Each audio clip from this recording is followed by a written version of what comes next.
This episode of Scab Talk is brought to you by Lethal Gaming Gear. And welcome back to Scab Talk, everyone. Today's episode, we're going to catch you up on the Tarkov news that we do have for this week. It is currently Monday. We are recording this live, so we have a little bit of extra breathing room to catch you all up. We got wild accounts getting reset. I feel really sorry for the people who grinded really hard and got this achievement. We'll talk about that. Probably a little bit more economy stuff. We also got longest swipe ever. Interesting discussion about plates, and perhaps maybe we'll have some time to talk about some upcoming games that I'm excited for. Some games I've been playing that have been really fun and different and kooky. Just there's so many cool stuff out. I like it. Yes, very good. So yeah, for people who are live here, obviously this is usually my stream slot, but I was away over the weekend. I was at that LAN party, so did manage to go to that. Didn't get it disrupted by BSG like I did last year, which was a right pain. But still just easy back in. I've played a lot of games, so not streaming today is probably actually a good idea. Or at least not like playing Tarkov or whatever. But so I'll be back on it tomorrow. But it's good to good to take a break, and especially given that it's I don't know. No, it's like so close to the wipe, but we don't know exactly when. It's just like, it's kind of fine. It's like I'm in that like weird zone of just like, what do we even talk about at this point? Because everyone's just waiting for the wipe to happen. So, it was good though. Maybe I'll talk about it a little bit later. Like some of the stuff, but it was just old friends meet up basically. Like it was just it's cool, a good old time. So yeah. In the meanwhile, Tarkov's just been like rumbling along. I suppose I know there's been like a few different bits where. Because this is slightly later, there's some of the things that have like come and gone. We'll recap them anyway, just for completeness.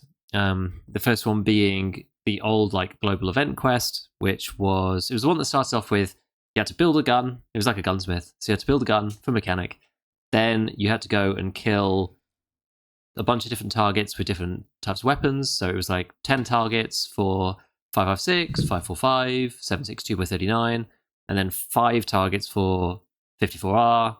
9x19 and 9x39, and I managed to do it in 3 raids, which is quite good. I did it like off stream just in case, because I was like running out of time on stream because it came towards the end of the week, and I normally only stream on like the Thursday, and then I was like, well, if I'm streaming again on the Monday and then it's finishing, or like if they add more stuff, like what if it goes into pre-wipe, like I don't want to be behind. So I put a bit of extra time in to like get that one done, but it wasn't really that difficult, and then you got like a bunch of ammo and whatnot.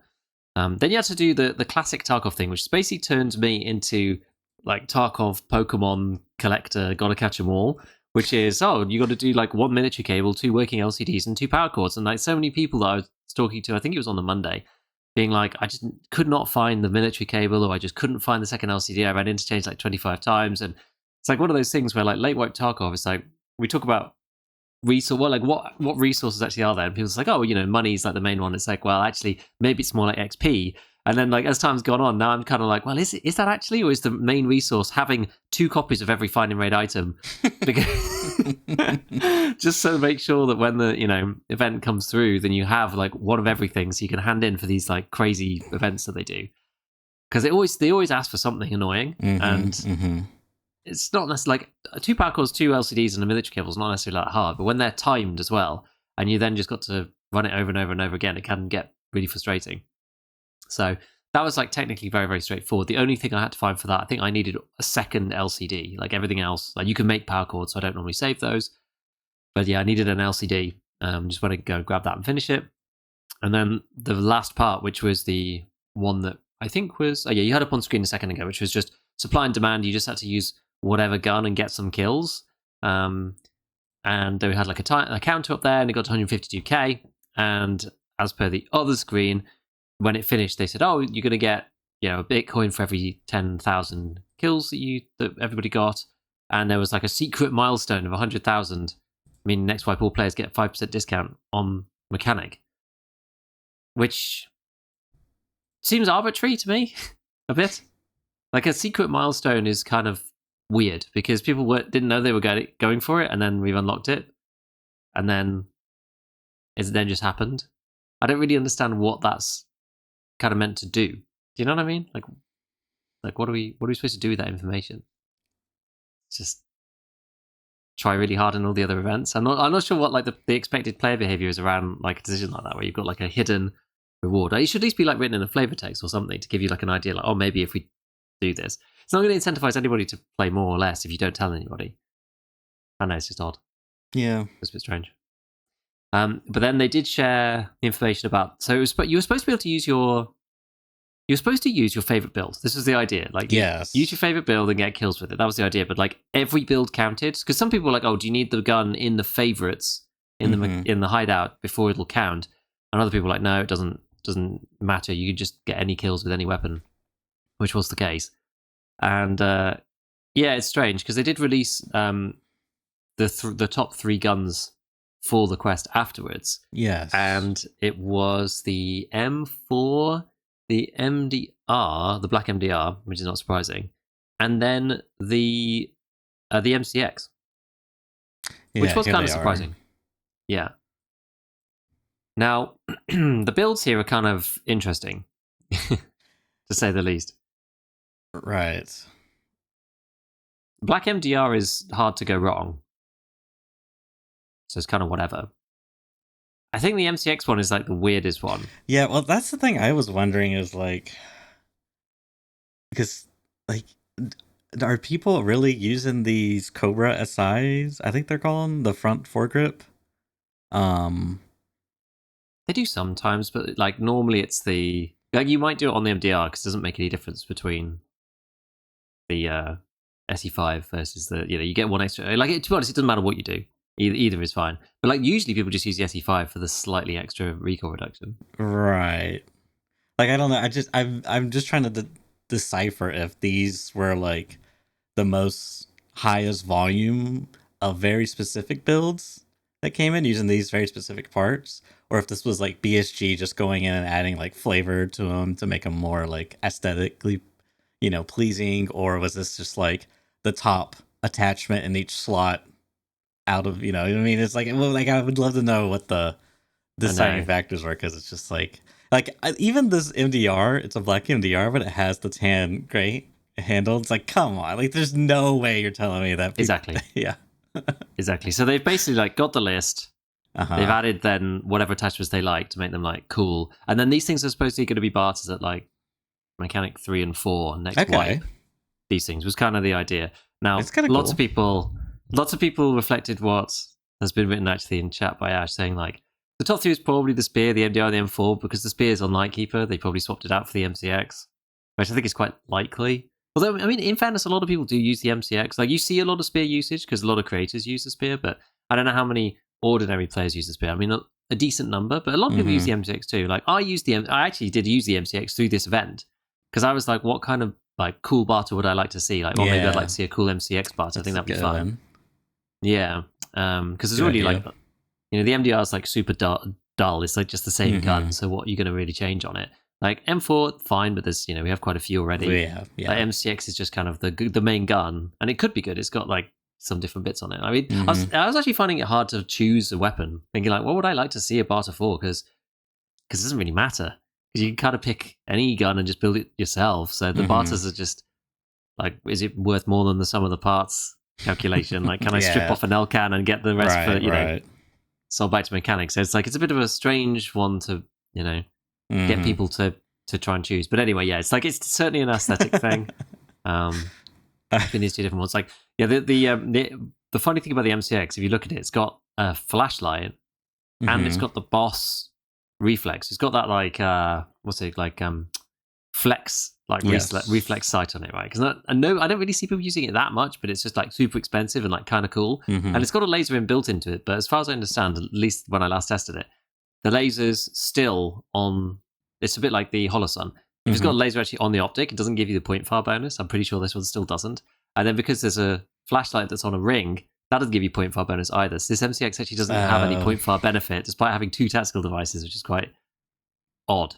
So I was like, that's not actually that great a weapon, really. It also the M4 looks pretty cool. Doesn't have a suppressor on it. Yeah, which is nobody. Especially in the SCX, there's like zero reason to not use a suppressor, basically. Mm-hmm. Yeah, because there's no good muzzle brakes, like standalone muzzle brakes. Right. You don't even have you don't have anything like the 3-part BMD, like definitely nothing like that. Mm-hmm. But like I think pretty much, are there any muzzle brakes that don't fit a suppressor on the end? I'm not even sure. I think they all fit a suppressor afterwards, as far as I'm aware. Yeah, You don't even have anything like the Bulletech, right, which people don't really use for the Right. M4, but at least it's like better than the other multi-part ones Mm-hmm. for the first stage. You know, it's not better than the combo, but it's at least a step above. That's why you use it with the jailbreak or whatever, because it's like a step above the other like single piece muzzle brakes. So yeah, I don't know. It's just weird. BSG love their aesthetic gun building, don't they? So it explains a lot of what they do in general. So that was that like old event quest, which was it was fine. I actually quite enjoyed it. Like it was okay. And then since then, I mean, there's a bunch of different bits and pieces. Like I've got like a whole list of things written in our document, but I guess it's kind of chronological. So everyone's been looking for the wipe. I guess this kind of gives us a bit of context. So everyone's been looking at the wipe. I'm watching for both Dimitri and Nikita's like replies like a hawk, because they don't always show up. And Yeah. I've got like a Tarkov list on Twitter, and replies don't show up in that funny. for some reason. So you have to kind of like navigate to that. Maybe there's a better way. Maybe somebody who like I've always sucked at Twitter a bit, but like if you go on their actual page and go on replies, you'll actually see them replying to lots of other people. It will show up on your page sometimes if it gets lots of responses, but like this one from Dimitri, he was replying back to, so he posted a picture of like a forest, and then somebody said, "I love Tarkov, please give us a hint, still early August." And someone else was like, "He'll never reply, it's secret like the moon landing." And he said, "Oh, we'll announce soon. Wipe this month or no?" And he said, "Yes." And will there be pre-wipe events, or is the mechanic event pre-wipe? And he said, "Yes, wait for the pre-wipe events." So that was kind of what gave me more confidence that it wasn't going to happen straight away, like while I was away, because that's really what I didn't want. Mm-hmm. And then very soon after, basically people were just like, "Oh, like my account's wiped, and I've been given access to it's gone back to the start, and I'm having to pick a character." And everyone was like, "What?" And like everyone just went into like a quick frenzy. I was actually away from my PC, so I was like, "What's going on?" And then people realized quite quickly that those who had logged in at that time were given access. Well, yeah, were basically had their accounts reset, but not necessarily everything. Like some of it, so you could pick a new character and your stash was wiped, but like your trader level was the same or something, or like you were level 1, but your trader rate was 7. Like it was really scuffed, and everybody just had like everyone just got like force wiped by BSG. And as such, they posted this as a result of a technical malfunction. There was a loss of part of the game profiles data. Lots of people were claiming that they don't have any backups, but like it says here, it's not possible to restore the profiles in a short period of time. I don't think they have like a hot backup, like press the button and it just goes in. They probably could fix it, but given proximity to the wipe, I imagine they just decided it's not worth the man hours when they're already probably crunching trying to get the patch done. That's fair. And yeah, it was only people who were live at the time, so it was quite a small number. I think there was a few different polls of people that like people were like asking about stuff. I think Ewing did one, which was with the accidental wipe that occurred, how many folks were impacted, and there was like my account. Yeah, it was like 61%. My account didn't get wiped. 3% it did, and I got compensation. It didn't, and it did, and I didn't get compensation. So it was only like 10% of this poll that was done that was people who actually got wiped. So it was a small-ish number of people. Obviously, it's a lot of people, but it was a small-ish number of people. And so BSG in the end decided to compensate people by giving them level 42, level 45 skills, 100 million rubles, and all of the labs keycards. The only thing that's annoying that they didn't do that I've heard afterwards was they didn't put back any of the quest unlock stuff. So like if you got wiped, you can't craft ASDPC, for example.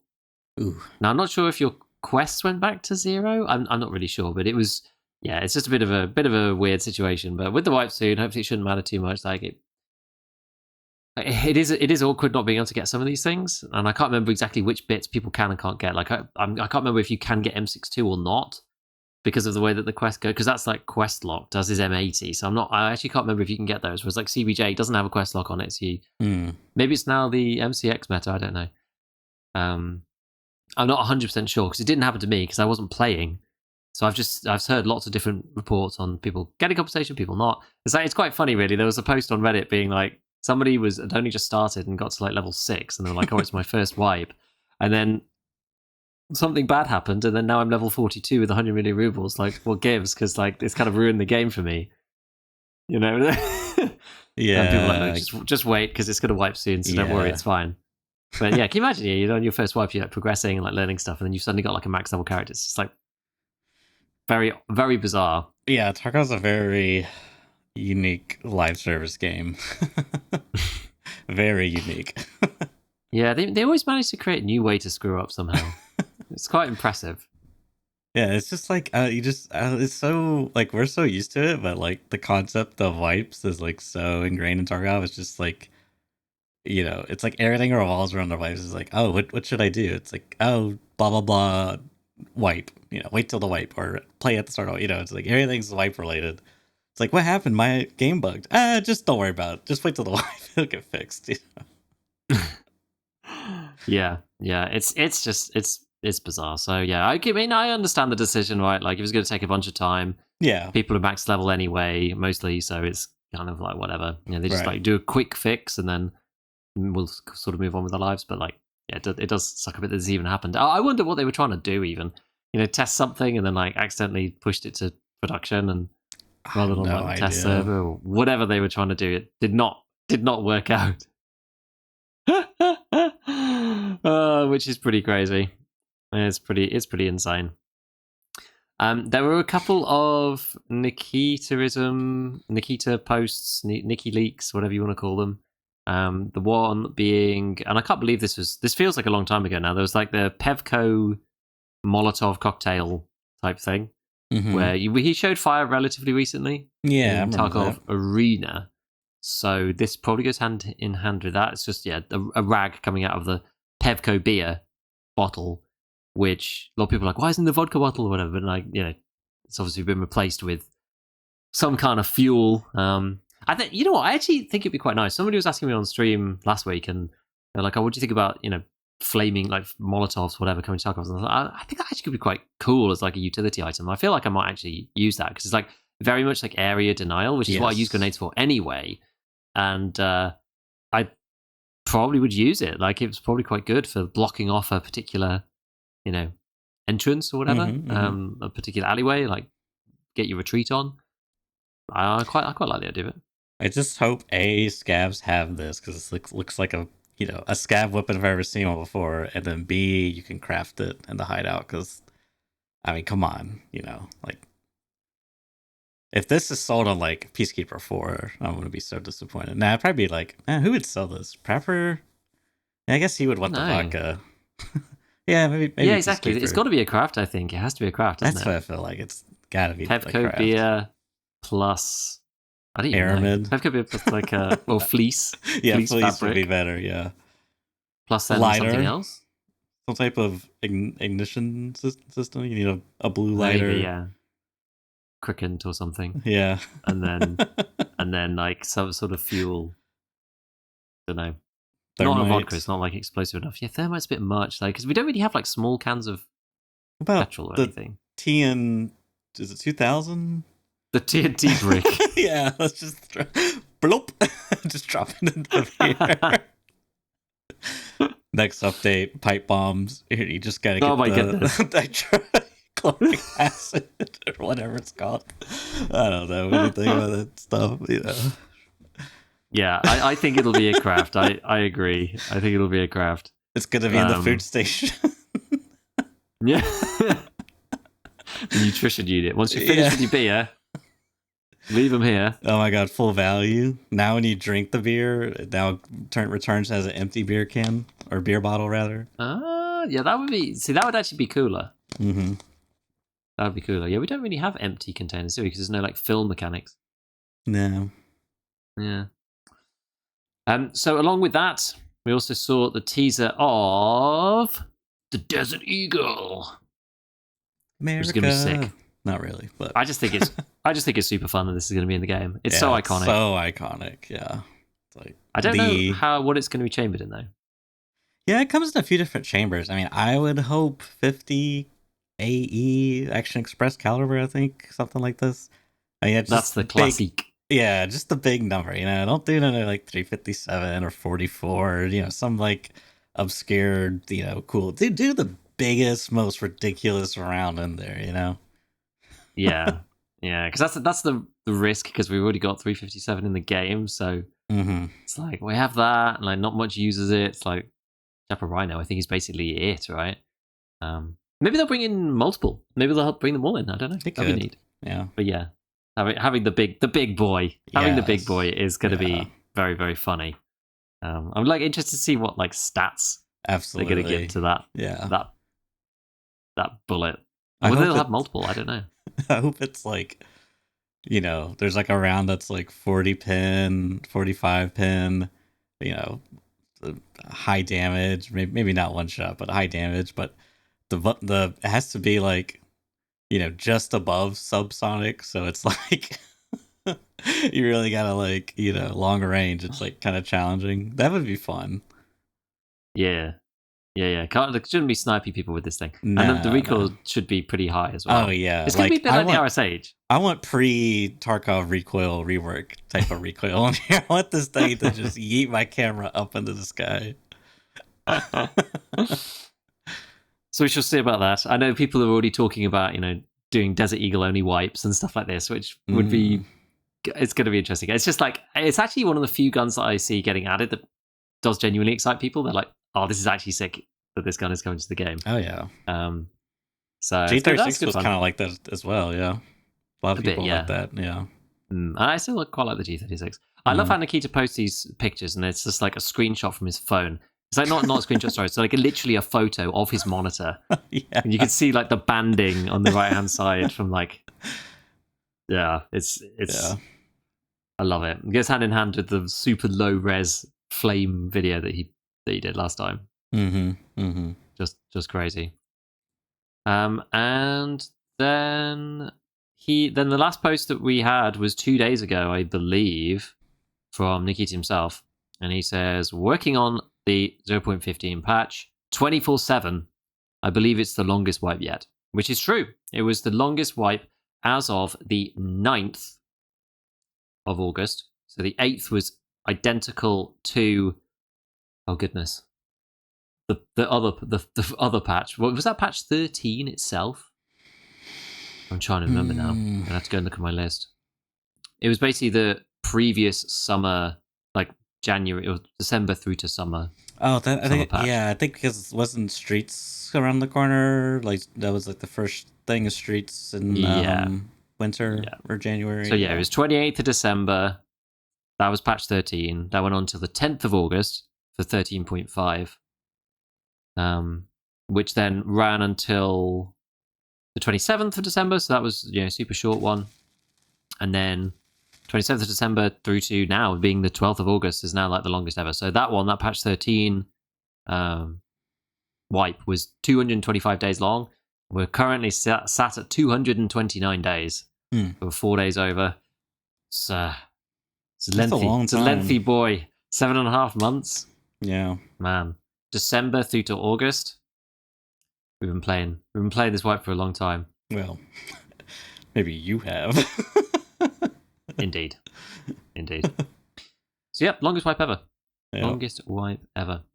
Now, was there anything else I wanted to stick in before we talk about anything else? Because there was some. Was there any other updates other than the update that came like 2 minutes ago? We managed to always do Scav Talk during. It's like clockwork. Changes, pretty much. I think was that everything. I think that was everything for like prior stuff that wasn't like today. I guess so. Unless I'm not sure what this is. Which one? I should have it highlighted in the doc. Oh, let me bring it up. Hold on. Oh yeah, that's part of this. Like, that's the new thing. I see. It's right underneath it. Okay. Yeah. Okay. Yeah. Well, if there's anything else, if it pops up, then I'll try and remember and we'll bring it up in a minute. Sure. But so they've added. So there's a new event. It seems, or like there was a picture posted. I wasn't even sure if it was an event. I saw it come up on Telegram, and this was literally this morning, like 3 hours ago. and it seems to show. I was a bit confused as to what it shows. I was like, oh, it's just like PMC's doing or whatever. But then if you look a bit more closely, I'm not sure what they're bringing on the right-hand side. I can't actually tell what that is exactly.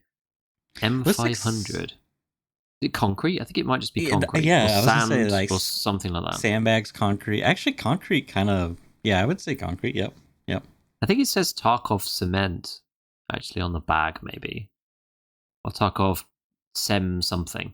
I can't quite make it out, but I think it might be Tarkov cement. But anyway, when you look into the picture in more detail, so yeah, for people who are listening on audio, so yeah, basically a scav stood in the middle of the room with a bag hideout, of presumably cement. Yeah, presumably the hideout, because there's these air filters kind of in the background, and then there's a PMC like sat in a chair next to the guy.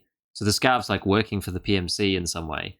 It's obvious because he's got some sort of TC 2000 helmet on, and a gun of some description. What actually is it? I can't quite tell from him. It's like maybe an M4 or something. And then there's two books, which are one that the PMC is reading, and the other one which is like laying down on the filters. Now, somebody else posted saying, is it these old ones from last wipe? And then there's these two books, Accelerated Combat Training Course, which was one was in red and one was in blue. And I believe it is the same thing. So people are like kind of still working it out. And I think what's happened from what I've gleaned so far, I've not been into Raid myself to test it or anything, but I believe that you might be getting like a faster hideout upgrade or something to start with. You know, when it was like instantaneous upgrades for hideout, maybe. We'll have to see. But then there's a bunch of people in my Discord talking about the speed of skills. So you're getting like crazy speed increase in terms of the leveling of skills. So you're getting like a ton of XP. And someone was saying that you almost get like a level per, like if you use the gym, you almost get like a level per like rep, like strength and endurance or whatever. So you could get to like max.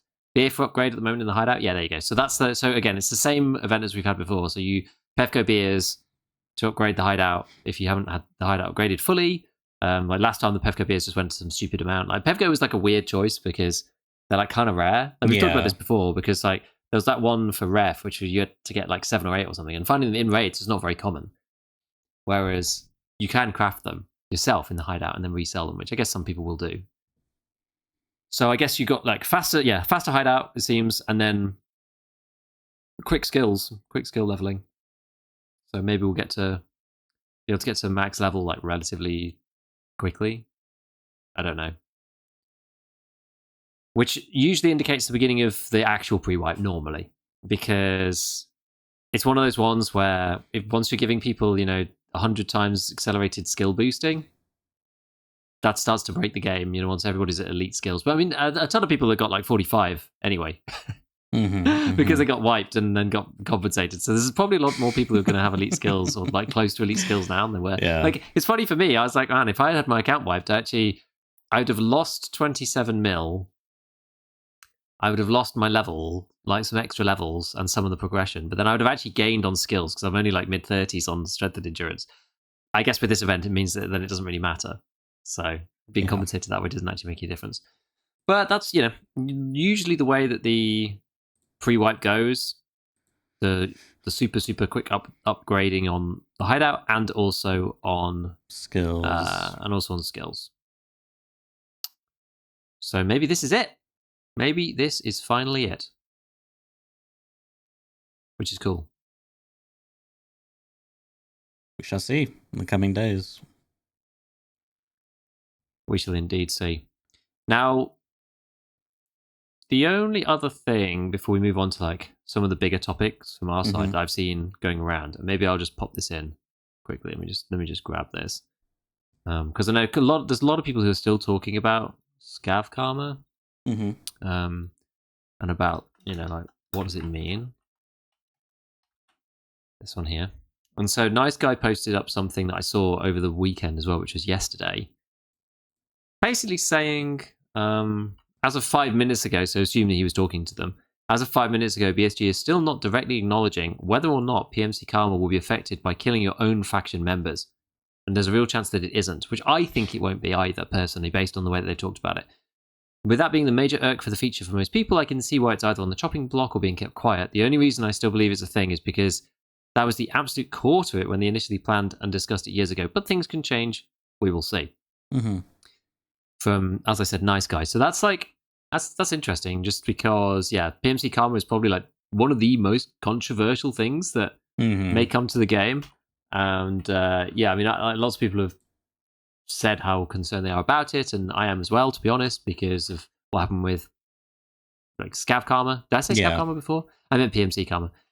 Because of what happened with Scav Karma previously, everyone's a bit worried about PMC Karma because it's kind of like fundamentally changed the way that Scav worked, and it was done before VoIP, and it was just it was. I mean, even kind of it just changed the feel of Scav. Yeah, I mean, even like conceptually, it's just like it's hard enough trying to identify my teammate from the enemy. So like, just imagine how you're gonna have to like spot someone, and then like now you got to like interact with the system, and like just how, as you said, BSG's done Scav Karma, a lot of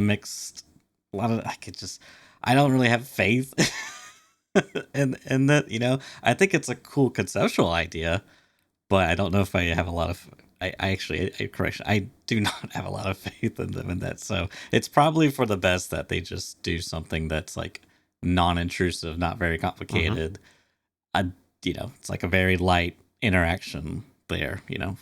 Just make it a linear, just like Skype Karma. It's like the ladder only goes up. You just like get free bonuses for playing the game effectively. You killed a bear, +1. You killed a USEC, nothing happens. and you're USEC.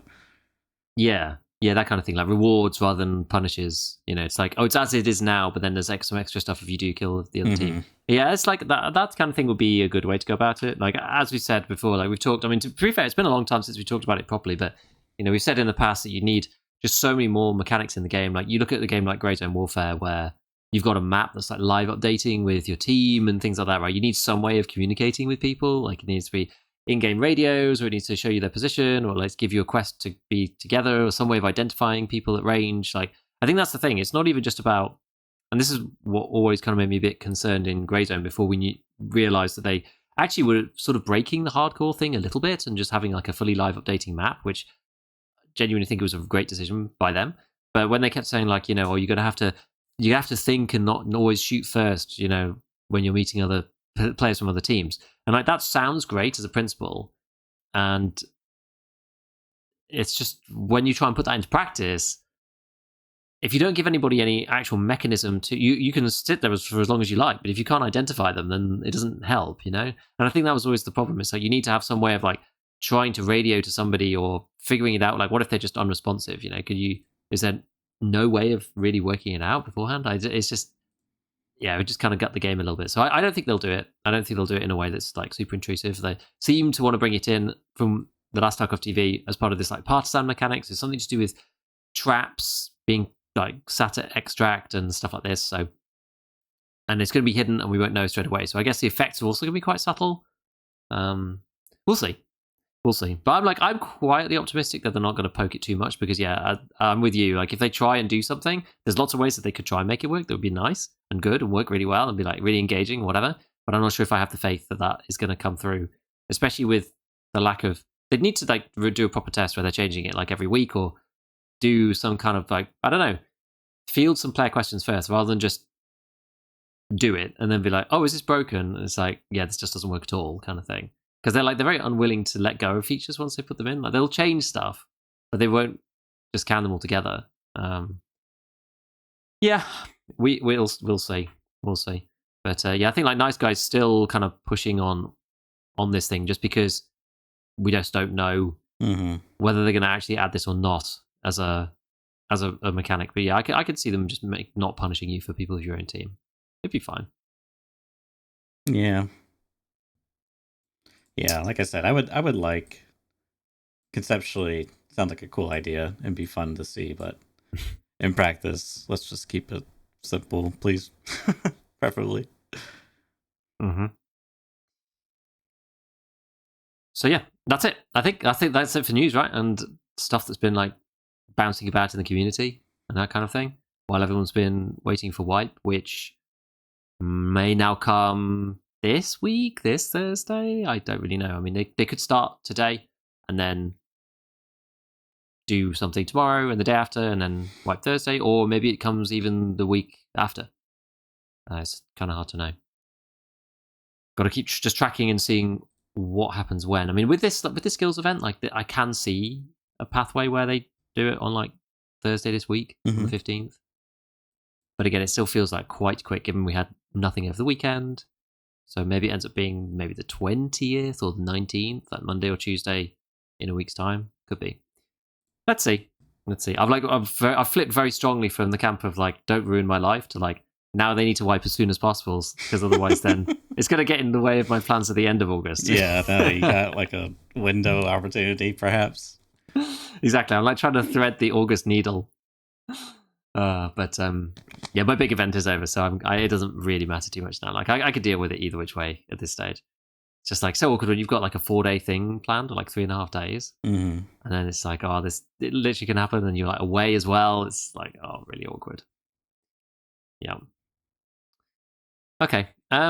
What would you like to jump into next?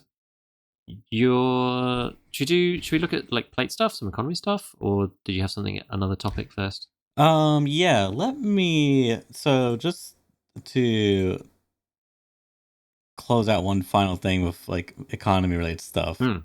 Um someone had posted made a comment previously saying something to the effect of, that's the free market for you, in reference to Tarkov.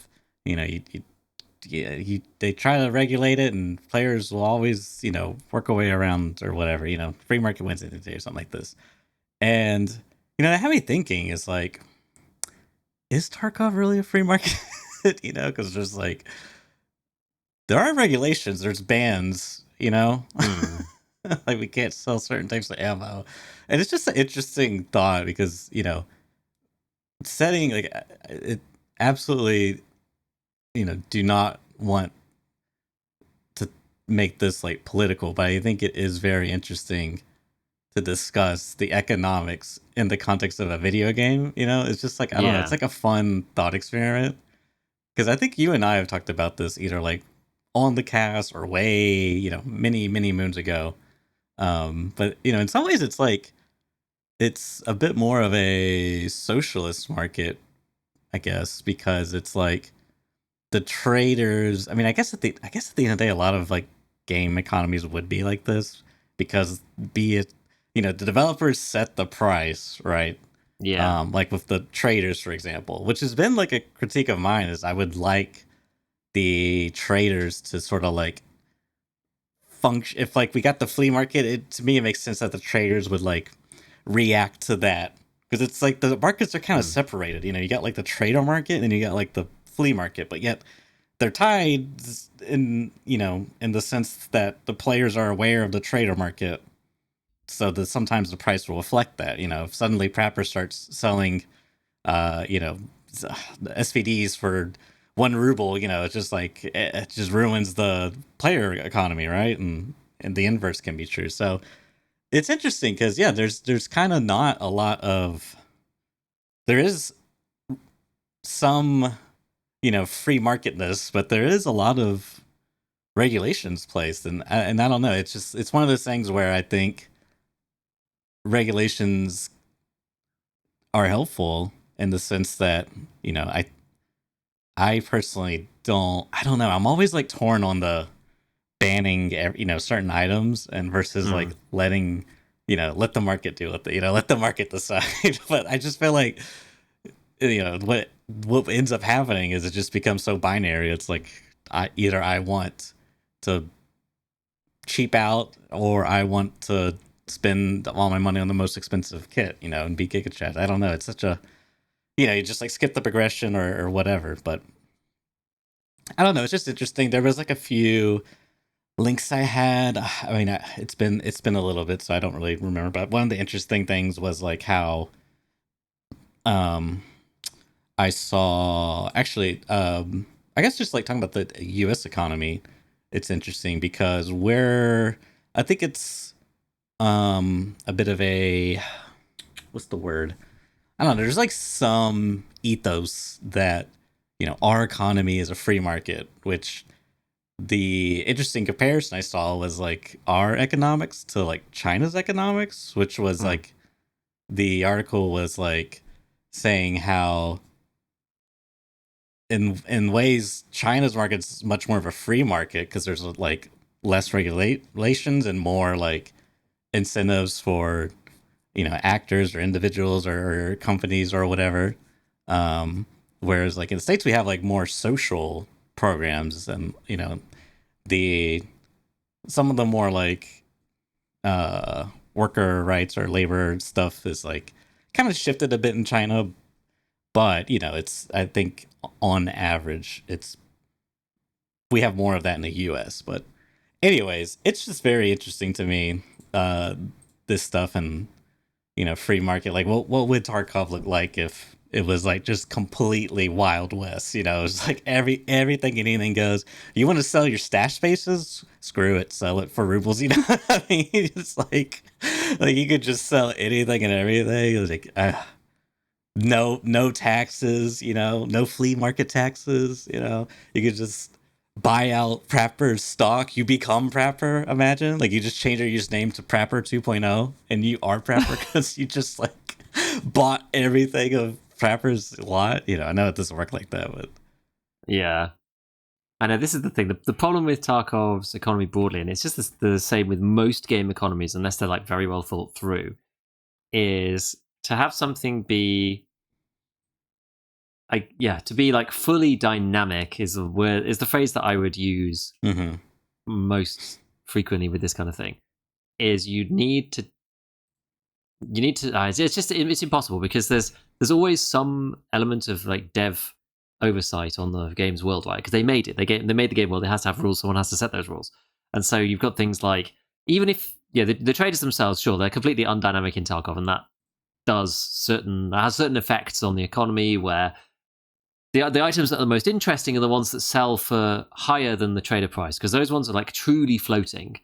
There's something there that's of value to players more so. Like I'm trying to think of a good example, but like golden eggs were a bad example because that's a barter which is put in place from the trader. So the trader's got unlimited supply of this thing, one per reset. So that's not a very good example. Ammo is also not a very good example because that's a high price. I guess like a good example would have been like fuel ammo. maybe. Ammo before. So let's say FMJ ammo for the MP7 prior to the changes to Find and Raid. Oh god. The only way that you could get FMJ was in the raid world in boxes, or maybe quests or whatever. But basically in boxes. There was no craft for it. So there's no weird effects from that. It's like just in the world, and then you can sell it on the flea. And you could technically buy it yourself as well in theory. But yeah, there's like basically things that are just found in raid, not on the traders. There's no craft. Okay, yeah. That only players can find, and then only players are purchasing, and there's no reason to purchase it other than to use it itself for what it's for, right, which is shooting those bullets.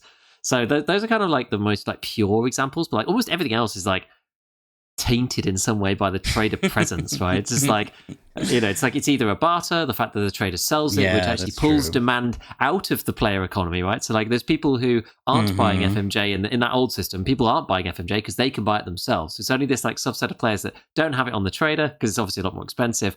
So it's like to have like a real economy like that, you need to almost like stop the traders from being so easily accessed. Either get rid of them completely, so that then it's just like purely down to the player. But even then, right, even in the FMJ example or whatever, it's still BSG that sets the spawn rate for FMJ, right? They could double it, they could halve it. Yeah, that's like they still have an effect. So it's like it's so difficult, right? Like as you're saying, like I think there's some fun ideas there about being able to sell your stash base and have it as like completely unbridled, like Wild West, whatever, which is like kind of interesting in some ways, just because there'd be like no laws, you can do what you like super flexible. And it's sort of interesting in some ways, but it's hard to control that otherwise, and like actually have the game mechanics in. But like one strange thing though about like the free market, because that's like I'm not even sure what you'd necessarily call that. It's like an anarchistic market. I think that's like an anarchistic market, I believe, because free market, oddly enough, free market in its kind of like technical sense doesn't necessarily. actually I would say not even doesn't necessarily, just doesn't mean like an unbridled market. A free market actually is like a technical term that has its own like set of criteria, right? Because a free market in and of itself actually will break down and not become free if you don't regulate it in some way, which I always found really interesting. For example, like a free market. So the free market is kind of like an idea. It's like not really a thing. It's like an ideology, and it actually like a market actually needs to be regulated in order to continue a market being free to some extent. If you wanted to make a free market, it has to have regulation to allow it to be free. For example, monopolization and cartels.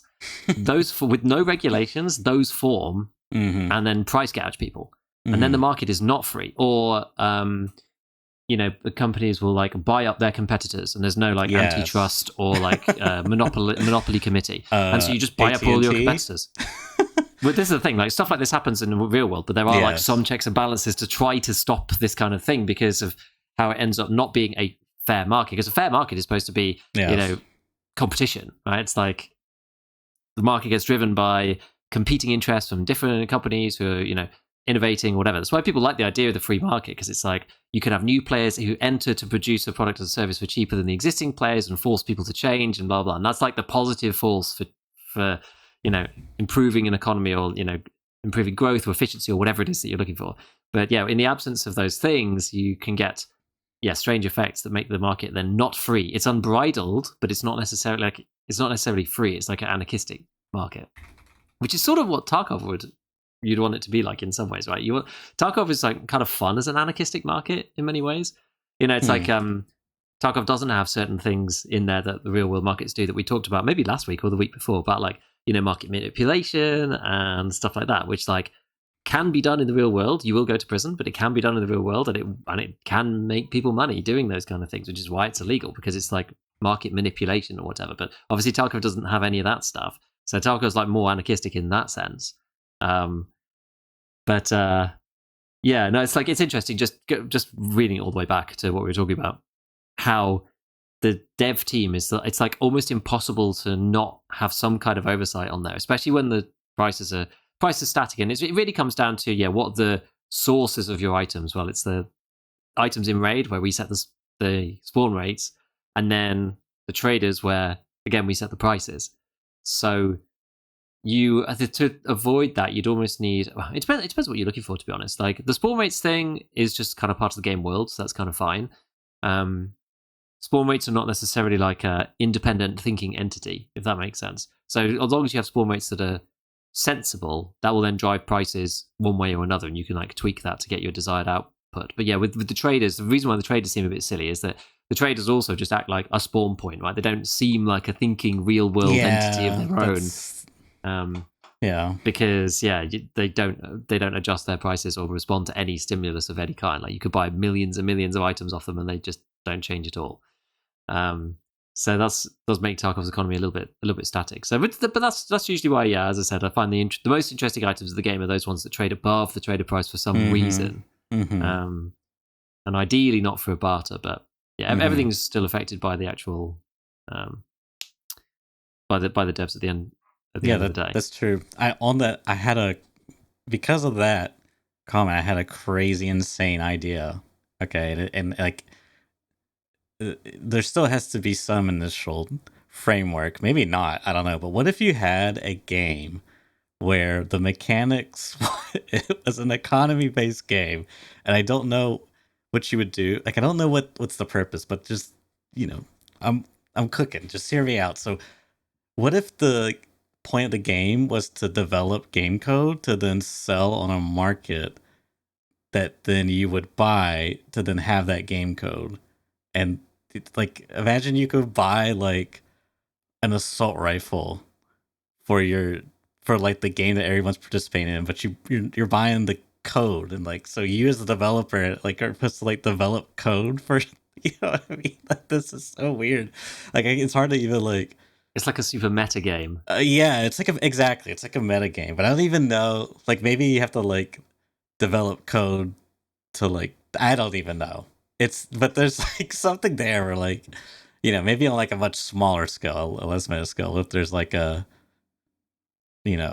mechanic in the game where it's like a market and it's just like people selling, cheats effectively, just like the most insane stuff. It's just like you got to grind it out with in-game currency, of course, but it's like I developed the ultimate infinite health, whatever. I don't even know what, some crazy math equation that, basically makes you see the Matrix and become God in the internet cyberspace. You almost gave me like another idea, like a game about like being cheat dev or whatever, like getting your thing shut down. It would remind me a lot of like the old Uplink game. I used to play Uplink a while back, and that was really, really fun. That was actually really cool. That was a really cool game. It was about like hacking. And it's all just like graphical stuff. But you buy software, and then you can like hack better, like higher and higher targets. But it's not like text based, but like it's a very simple looking game. But it was like This looks very cool. It's like a problem solver type thing. You like buy bits of software. You start off with like your rig, and you have to like do basic things. But there's like a few different ways around stuff. It was like it's kind of like once you knew how the game worked, it then was a bit. It wasn't necessarily like super difficult in some ways, but there were things like you have to like phone somebody up and like steal their voice, and then use their voice to get into like their bank account and like whatever. And you have to like cover your tracks and whatever, like things like that. This it was like it was cool. Like 90s / I know 80s. Oh my god! I know. So I was imagining a game like this where like you're a cheat dev. It's a bit like, I guess, like a combination of Uplink and Game Dev Tycoon, where you're like, you're like a cheat dev, whatever. You're gonna get shut down by the police and stuff. You're like developing code and cheat dev simulator. Yeah, cheat dev simulator. That's a game that definitely could be made for sure. So it'd be quite funny. Interesting. A game of a new federal court case has been litigated against you. Prepare yourself for court. Have you ever played Game Dev Tycoon? No, I haven't. That's fun. That's just about like being a game studio and like making a game.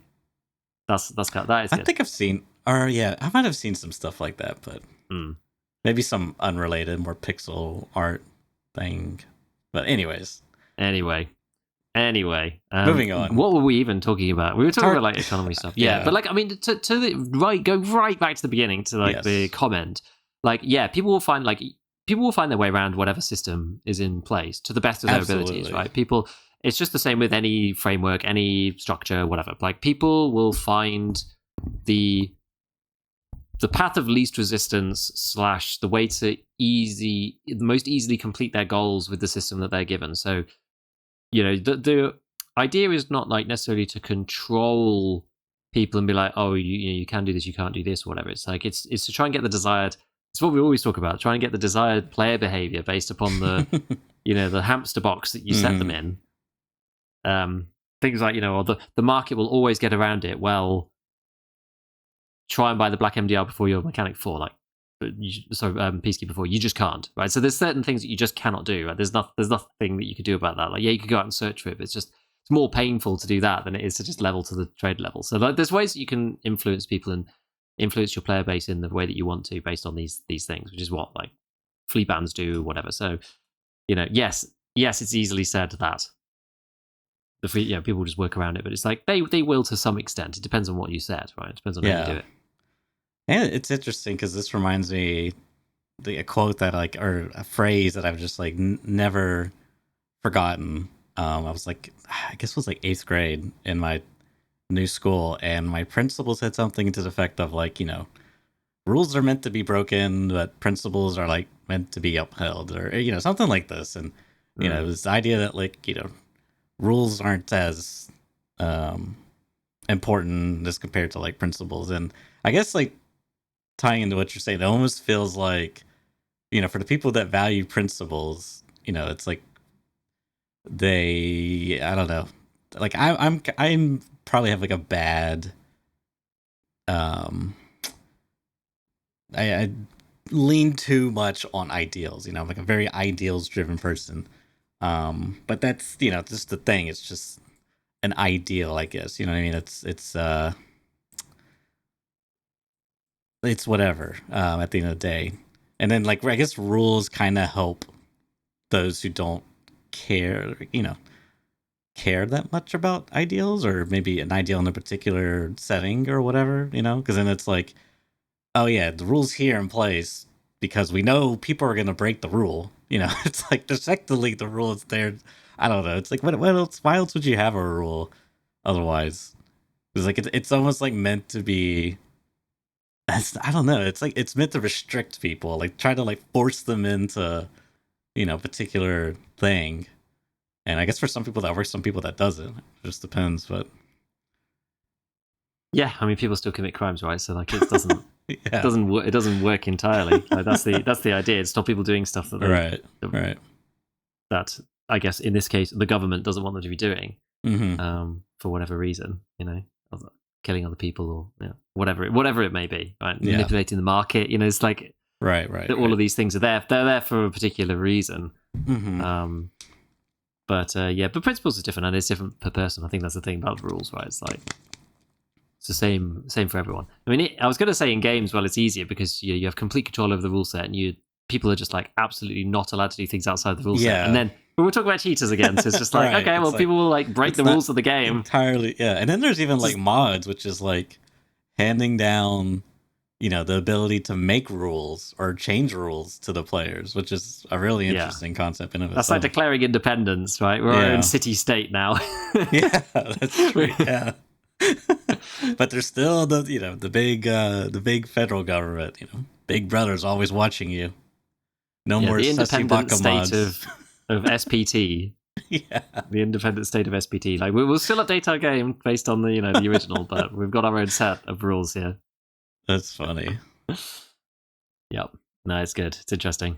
The other part of the other part of the economy stuff that I wanted to delve into is something that I did want to look at last week, which was actually just before we do that, there was one other comment in chat from Deninsa saying like, do we think like price fluctuations that we had before with different events will be a good thing? Like, love to see trader prices not being fixed but vary day to day, maybe in respect of items sold days before, and here it would spiral out of control with my ideas. I mean, like this is the thing, we've had that kind of stuff before where people can manipulate it, but I've always been a fan of the idea that prices change like very gradually, so then no one person can really influence it, right? Like you could even change prices just by a couple of rubles. Like it would obviously depend on the item's price, but even if you change the price just by 1 percentage point per day, for example, based upon like whether they were sold out or not, like you could see prices get to certain levels. I mean, you'd have to think about like the problem with this is just you'd have to think about how it affects everybody, because there's like a very wide spectrum of different players, and like having fixed prices on the traders allows new players to actually play the game. And if you join in late white when everyone's got billions and billions of rubles and everything's like super expensive, like yes, that's sort of balancing in some ways. But I guess you could also say if the stock doesn't sell out, then it actually gets cheaper. So you could get like the end game stuff gets like more and more expensive as time goes on, and the early game stuff gets cheaper and cheaper. Like no one's buying the packets, so it just gets 1% cheaper every day. So you come in and you play as a new player, and like everything's like nearly free, which I think's great. That maybe that would actually work. That was would like the kind of work. I mean, it's almost like the upside of a more free-ish market, but in the very like worst sense of the free-ish market, it's like I hate the idea that like the market's so free, like there's no tax regulations, so like everyone's buying up X item and then flipping it for like insane amount of value and selling it to like this. Basically, it's like the 1% selling to like the largest average population. Yeah. No parallels to real life here, by the way, but like completely unregulated, so everyone just gets like price gouging existence. So like all the money just gets funneled to like the giga chads effectively. I don't even like making these analogies because it sounds so awful actually. Yeah, I guess the only thing about Tarkov at least is that like you can only automate so much stuff. Like there's only so you're like your hideout is only so good. It gets you to a point, and then that's and true, then that's it. You can't just keep going and keep going and keep going like you can IRL. So that's like maybe it's a bit different. Yeah. But I think I don't know. Like I think definitely prices could change. Like I think it'd be easy enough to do. Yeah, if something gets sold out, like if something gets sold out, then it goes up by 1%. If it doesn't get sold out, then like maybe it stays the same. With like literally like 10% of the amount gets bought, or under half or whatever gets bought, then it's like goes down by 1%, and it would just slowly just tweak itself over time. I feel like something like that could work. Yeah, I feel like you could set up a system. It would take some some work and some thought, but I think you could set up a system that's like has a good amount of safeguards. You're probably gonna miss something, but that's fine. You can solve that later. And as you said, you just like you basically put it in place and set the knobs so low that like it's almost non-existent. You know, Mhm. like 0.1% even. Only it only accounts for each a single purchase of each individual uh, customer. It's not like if I Yeah. buy 5 Soleos, it's not gonna. It's the same as if I bought one for that reset or whatever. Like you Oh can put yeah, in absolutely. so many like safeguards that it's just like okay, and then it's just like okay, where are the cracks? All right, we filled them in this next update, and then from there you can start BSG. You still got plenty of knobs to tweak and dial. You can play with that. Events, screw it. I mean, there's so much you could do there, but it's definitely a lot of work. Someone's got to create the system, come up with the fundamentals of it, and then you got to like write that into code, have bug tests, get all the kinks worked out. I mean, Yeah. then it's gonna go live, and someone's gonna find some exploit and break it, and it's gonna ruin the economy for like 7 days. Someone in BSG is gonna accidentally hit the go live button on the latest patch and wipe everyone's account. Thanks. Things happen. Thanks happen. Yeah. Yeah, and I think it'd be good with more dynamism. The only thing that about like changing prices like a lot for events or whatever that I'd like to see a bit more of. You'd almost want, I don't know, the Tarkov worlds are almost not like rich enough to support. Like oh, there's something's happened and so like weapons are twice the price for 2 days, or Right, like yeah. this gun's I know not what you available mean. or whatever. It's like it feels kind of arbitrary. Like those events would just occur and that'll just be it. And it's like, is that really engaging or whatever? It's not like you can almost imagine a situation where you've got like a special mission or whatever. Right? There's some quest. There's like always these ongoing quests, and like if they reach a certain threshold, then it's like you have to go and stop a convoy or plant a thing or do whatever, and then it's like some event that triggers after you've done that. That would be like more immersive because then you could kind of see that something was coming.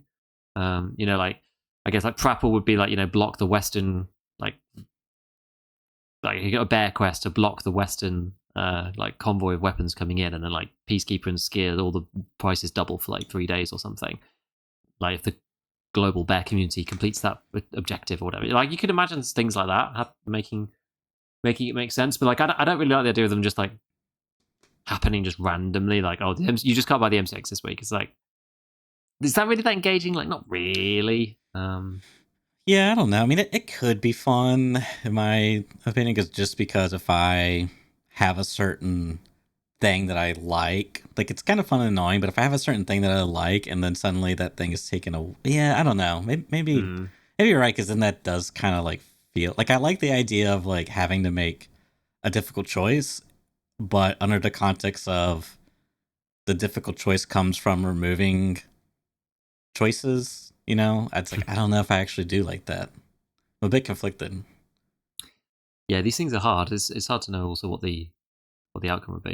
I guess I would say if it was like objectively, you know, let's say hypothetically, objectively, the spear was the best. This kit.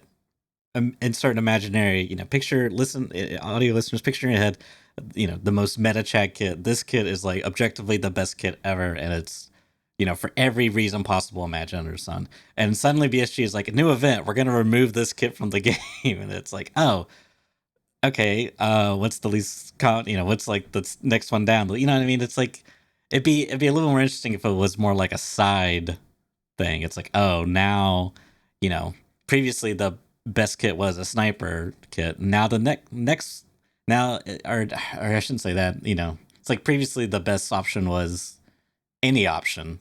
Now they just took away options, so now you just have to try something new. Yeah, it's not necessarily bad, but Yeah, it is a yeah, I bit don't of know. a, like you said in Helldivers that one time with your friend, is like you typically use the same loadout, and Mm. there's like if you had to change your loadout, you now have to like relearn how to play with a whole new loadout on the fly, and you kind of like mess up your team's feng Mm. shui. I mean, who wants to like use? I mean, it's kind of like one downside of the early wipe is you're just like constantly changing loadouts and stuff, and all the like movement speed turns speed. The recoil, and I weird how the sight looks when you ADS versus how it looks on this gun. All those weird little intricacies. So Yeah. It's kind of what makes the early wipe so good, though, because everyone's in the same boat at that point, which is nice. Yes. That's why it's the great leveler.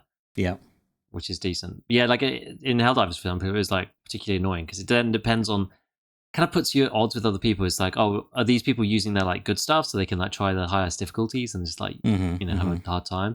Whereas like you're there like sat at the back trying to learn how to use the railgun right on the hardest difficulty, and it's just like being a complete liability. It's like it puts you kind of at odds, Yeah. a little bit, which is a bit makes things a bit tricky. So it's hard. Yeah, it's hard balancing these things, and especially going from Tarkov now, which is you have everything. Going from you have everything to then you're not allowed to have everything is always the harder way to go with this stuff, right? People don't have stuff, and then you give it to them. They're like, "Oh, that's cool," but people just kind of accept scarcity or whatever if they don't have it. Like games, there's lots of games out there, like DayZ or whatever, that have lots of scarcity to start with, and people are like, "Oh, that's just the game." Whereas like for Tarkov, again, having everything has been the game. So if you restricted, even if you did something, restricting traders, you can only have 3 out of the 7 traders as max level, not counting ref. But yeah, if you're going to have like half the traders at max level, but you could kind of respec it by doing like certain things. Like, would that make people angry? Yeah, probably. Because like, firstly, some traders are more important than others. But secondly, if you're like, oh, but I want to, we've been completing them all for so long, now to put this restriction on it just kind of feels bad. It's like trying to make meaningful choice without them getting people butthurt about it is always hard. It's always hard. Yeah, I was just thinking as you were talking, and I don't know why, but I was thinking how the Bitcoin farm is like kind of a money sink. And however, it's linear, which is most things are going to be, but once doing it, it effectively generates more money, which doesn't real like it's a weird thing where money becomes less valuable the more you like progress in Tarkov in general, especially with like XP and leveling. So it's a weird kind of thing. It's almost like you wouldn't want it to give you more money. I don't know. It's like I'm not sure. I have to think about that more because one of the games that I played just last night, like I've told like 2 or 3 hours on, is Deep Rock Galactic. I've heard that that's good. Yeah, I had to play it more, but I've heard that from what I've understood, it's like has a lot of good progression in it. And so I'm curious to see what kind of like what that has going, because I do feel like there is. Maybe I'll talk about it later, but progression in games, yeah. Yeah. I mean, like the next topic is something that I've been meaning to get to for a while, which is basically like, I mean, this is all econ stuff, right? Because we're at the end of the wipe, and this is just the way we're thinking about like how things should change or whatever, and like spitballing stuff. There's something I wanted to get to last week, but didn't get a chance to, which was actually like it's basically like a document, or I want to avoid the word thesis, but it's like it's a proposal, I guess, from a viewer who's actually in chat at the moment, Ash Rises, who's written something on. I actually wrote on the first one that he put up on Reddit, but obviously he's got a different username. And then he messaged me afterwards and just be like, "Oh, hey, it's me." Like, I was like, "Oh, of course." Like, people who are like writing passionately about stuff on Reddit, it's probably they're then also somebody who is in my chat is also probably not that surprising, especially if it's something that's like interesting me. And I'm like, "Oh, this is actually a good proposal." Like, just funny, really. But it's mainly about like ammo and plate balancing. And I've skimmed Reddit. I haven't read all of it, so some of this will be kind of like just on the fly. But what I think is interesting about this is about like the principles section, which is kind of links to what we were talking about before. Yeah, which is about, like, just how things should be done. Yeah, and some of it's like obvious, like it's obvious, but it's always the way that I like to start these kind of things. If I'm going to do a deep dive, which is to just write down like, what do we actually want, So goals. As per the introduction of it, it's like recent armor plate simplification armors become super strong. The criticism from new and casual players is it's too hard to kill high level players because of the limits on ammo.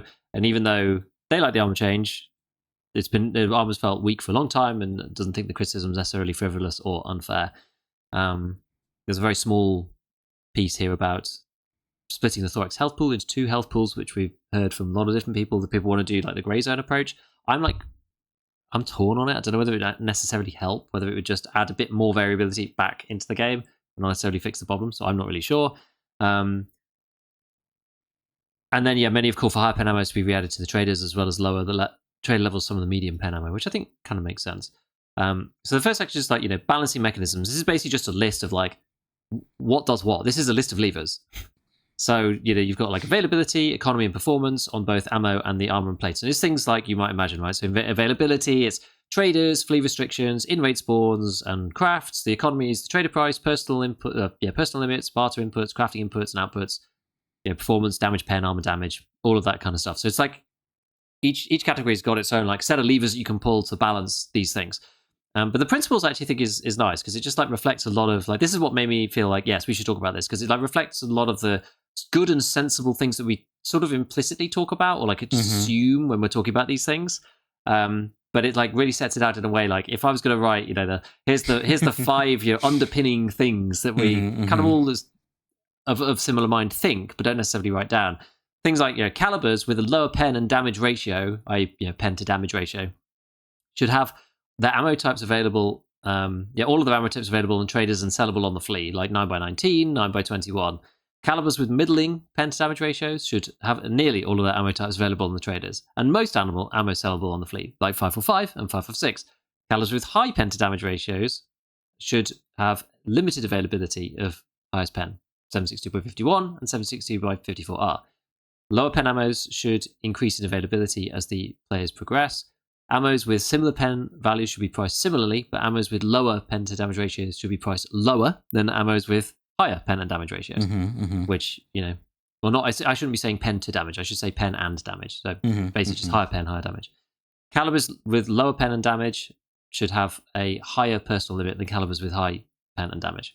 So it's like you can't buy as much of the good ammo as you can of the low end ammo. So these like unwritten things that we never like really say. Yeah. But it makes total sense. It's like if you want to buy 9x19 PST, you should be able to buy as much of it as you like. If you want to buy 9x9 7N40, then you can't just buy infinite amounts of that stuff. But even though it may be like accessible, it's just like there's the grades of accessibility. How much you can buy per reset, like what trader level it's on, like how much it costs, like these things. And those things scale as you go up. And I think that's like, I've spoken to so many different people about Tarkov and Tarkov's economy and whatever. And like the thing that bugs a lot of people is just the like, how do we even call it? Just like the inconsistencies where like this is banned, but that isn't banned. But this one's more expensive than this, even though it's like worse than the other one. Like, and it's the same with attachments too, right? We've talked about this previously about attachments and about how this one cover is twice the price of the Bastion, but it doesn't give you any recoil. Like maybe it's got one ergo, but maybe that's better now. I don't know. It's just like things keep changing around, and I sort of get it because there's not been a big balance pass on prices and all these things for a long time, because so much has changed, and hopefully we get that with 1.0. But it does annoy players when stuff is like inconsistent, and I agree with that. So then on plates, the principles for plates, you've got like within a plate class, plates with higher destructibility should be cheaper and have greater availability than plates with a lower destructibility. So basically it's like, a ceramic plate should be easy to get access to and be cheaper than a polymer plate, because it's the polymer plates are of higher quality. So it should be more scarce in some fashion. It should be more scarce in terms of resources, more money. It should be more scarce in terms of trader levels, higher trader level. It should be more scarce literally as in like you won't find it as often as the ceramic one. Or even things like a craft exists for ceramic, but it doesn't exist for polymer. Did we talk about this last week? Partly. This idea? Yeah, okay. Yeah. Within a plate class, heavier plates should be cheaper and have greater availability than lighter plates. We definitely talked about that. So it's topics we've touched on kind of in general. Plates with limited compatibility should generally be cheaper and have greater availability than plates with more universal compatibility. That's actually a big problem right now that I've not really talked about, but I completely agree with it when I read it, because certain armors, things like the Karund, but any of the Karund sort of shaped armors, Bagari, whatever, and then even things like the Gazelle, it's like you can't get the class 6 plates for the Gazelle. You can't buy them. Because they're that... They're the diamond. So diamond you need shape, yes. You need the diamond one, but there's no barter for the diamond one. So it makes all of the Western armors really good. But the Western armors are like compatible all with each other. They're compatible with half of the Eastern armors as well. And the Cult Termite is the one you can get on the traders, right? So it's like, it would be... This is the thing. It's more interesting if... Well, that's the wrong way around, basically. Like it's the thing that's like more powerful. Right. It's more convenient. Yes. And it's widely available. The thing that is like not very convenient is not very available. It's a bit like Killer's one as well. I think Killer's like backplate can't, like even the class 5 one, is only found on Killer. There is no other source for it. It's like a custom-made class 5. Maybe that's special because it's a boss one. I don't know. But from a pure balancing perspective, like Killer Armor actually sucks because you can't replace the backplate. When you want to replace the back, you have to replace it with a class 4. Can't get another 5. But Gak plate, you can craft that just fine in the hideout. So like, why would you ever use the Killer Armor? You know, it's like this is where all of these arguments come from. This is like the stem from where all these other things. So yeah, so that's about limited compatibility. Best in slot plates, front and back, should only be found in Raid, which I agree with. Nearly all armor vests and plate carriers can be purchased from traders and fleet without plates included, which I also agree. I think that you should have more empty rigs. Having rigs full already. Like maybe both, right? There's not really a problem with having both, but just give an option for people to have empty carriers for most things. Yeah. And so then there's a suggestion here of like additional intermediate trade levels to make it easier to fine-tune balancing, which I get. Like we sort of have delved into that in current Tarkov a bit because of the way that yes, an item is on the trader, right? But the quest that unlocks the item is at a higher level than the trader unlock level that it's on. For example, BP ammo. BP ammo is technically on, I think it might be even Prepal 3 or something. I can't even remember. Maybe it's Prepal 4. I'm not sure. But it doesn't matter. It's a moot point because the quest to unlock it is at level 45.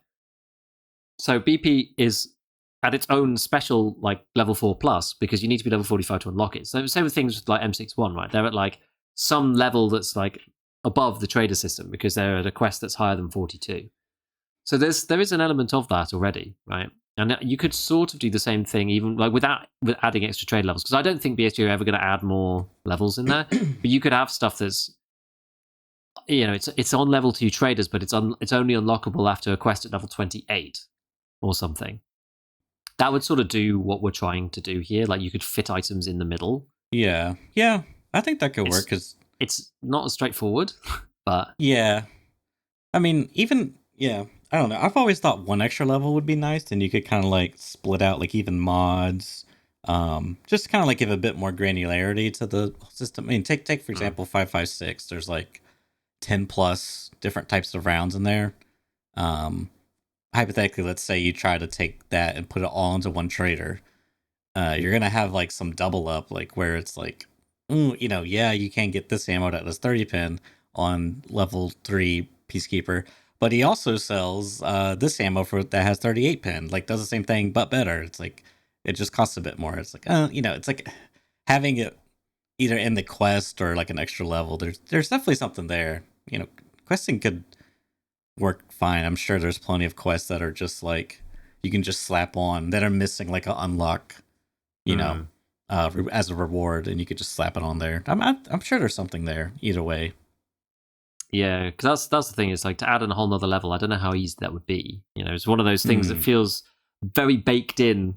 Like some of this stuff that seems quite straightforward, it's like actually quite hard to like go back and shoehorn into the code, especially the way that Tarkov is now. It's like quite fragile, I imagine, as a code base. You try and like fix something so fundamental. It was like there's so many layers on top of it. Do you know what I mean? That just assumes 4 levels of traders. Right. As soon as you start changing stuff, you have to change this thing here and this thing here and this thing here, and like random stuff starts breaking because you got some overflow. And now there's 5 traders, and we set some like if statement over here that was like if 0 or 1 and 2, 3, 4, whatever, and then it breaks, it falls out the end, and the game crashes. Like just all of this crap, right? Like it's just fragile. Right. So that's why I was like, I'll maybe fit it in, but it's not as convenient doing it with the quests. This is definitely true because then you have to split stuff up amongst different quests, and then it makes like you have to then set the quest at a certain level as well, and maybe like gatekeep certain quests too. Like it's more awkward, but at least it works with the existing system without having to do anything. And there's examples of that already. So like but the example here is level 15 might be too early for 9x39 SPP, but level 26 might be too late because there is quite a big difference in those two levels. And it was making me think a bit more just about like the granularity. You almost want. It's almost a shame that items aren't like unlocked per level like they are in Arena Breakout or some other games because it just makes these huge power spikes. Yes, and that's why the granularity idea kind of lessens that a bit. But now I'm thinking, well, what if you just did away with all of that and you just had it based off trader rep? So this bullet's worth 40 trader, point 0.4. This bullet's worth 0.0, or you need this Yeah. much. I mean, it's a way of doing it. I don't, I don't know, but just an interesting idea. It's a lot of work because then you have to individually, you're basically Yeah. deleting the category. Now there's all one category. Now you have this new, you know, system in place to determine what you have access to. Trader rep. It's like, no, I did this quest and but the turn in, and now it takes away 0.3 from Prepper, and now I can't buy, 50 items have just been removed from my options to buy. What will I ever do? It'd be so funny. Yeah, it's so hard. Like, it's so hard, like, retrofitting these things. It's like another suggestion I just like, you could have it more based on quests where you pick or choose what to prioritize unlocking. It's like, I don't even know how that would look in the game. Like, how would you, like, where would you pick? I guess you could, like, redeem 2 different quests maybe or something. I was just like, how would you even retrofit that in? Like, how would you do that from, like, BSG's perspective without, like, changing everything? This changes everything. Yeah, I was gonna say, are they describing a idea where it's like you do a quest and you get like a voucher, and then you could apply that voucher to like a unlock tree to get a certain ammo or something like this? Like, I mean, I guess so. Maybe. Yeah, something that's like kind of that. what I'm envisioning based off what they said. Yeah, it's just like it's so tricky because there's so many Mm-hmm. good ideas, and then like actually doing it is like always so messy, especially with Yeah. VFT. Goodness, but yeah, I think the questing is the most viable. I think it's the easiest. It's like it's the easiest in the sense that like the game's not going to explode, and you can just like categorize some stuff. Oh god, the sphere grid.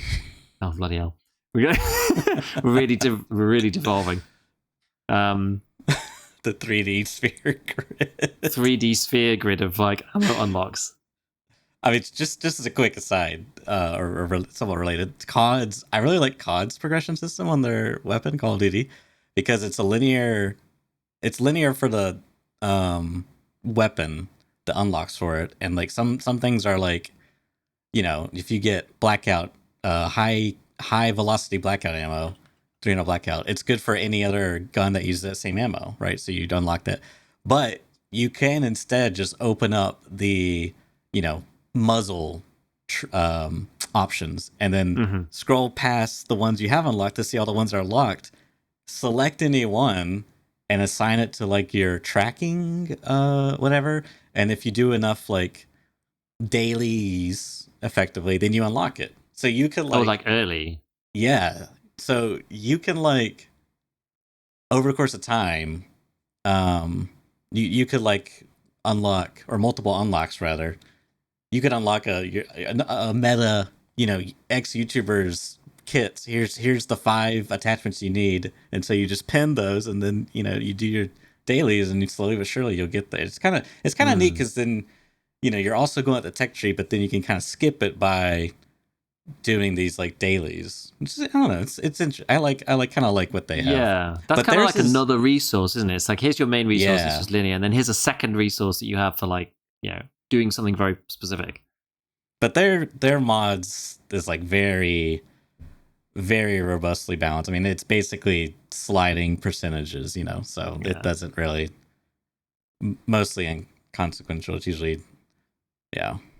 yeah. You don't have the same sense of like actual progression from level 1, right? It's like it's a lot of side grades. I Hmm. think you've said that kind of thing before. Yeah. It's like Oh yeah.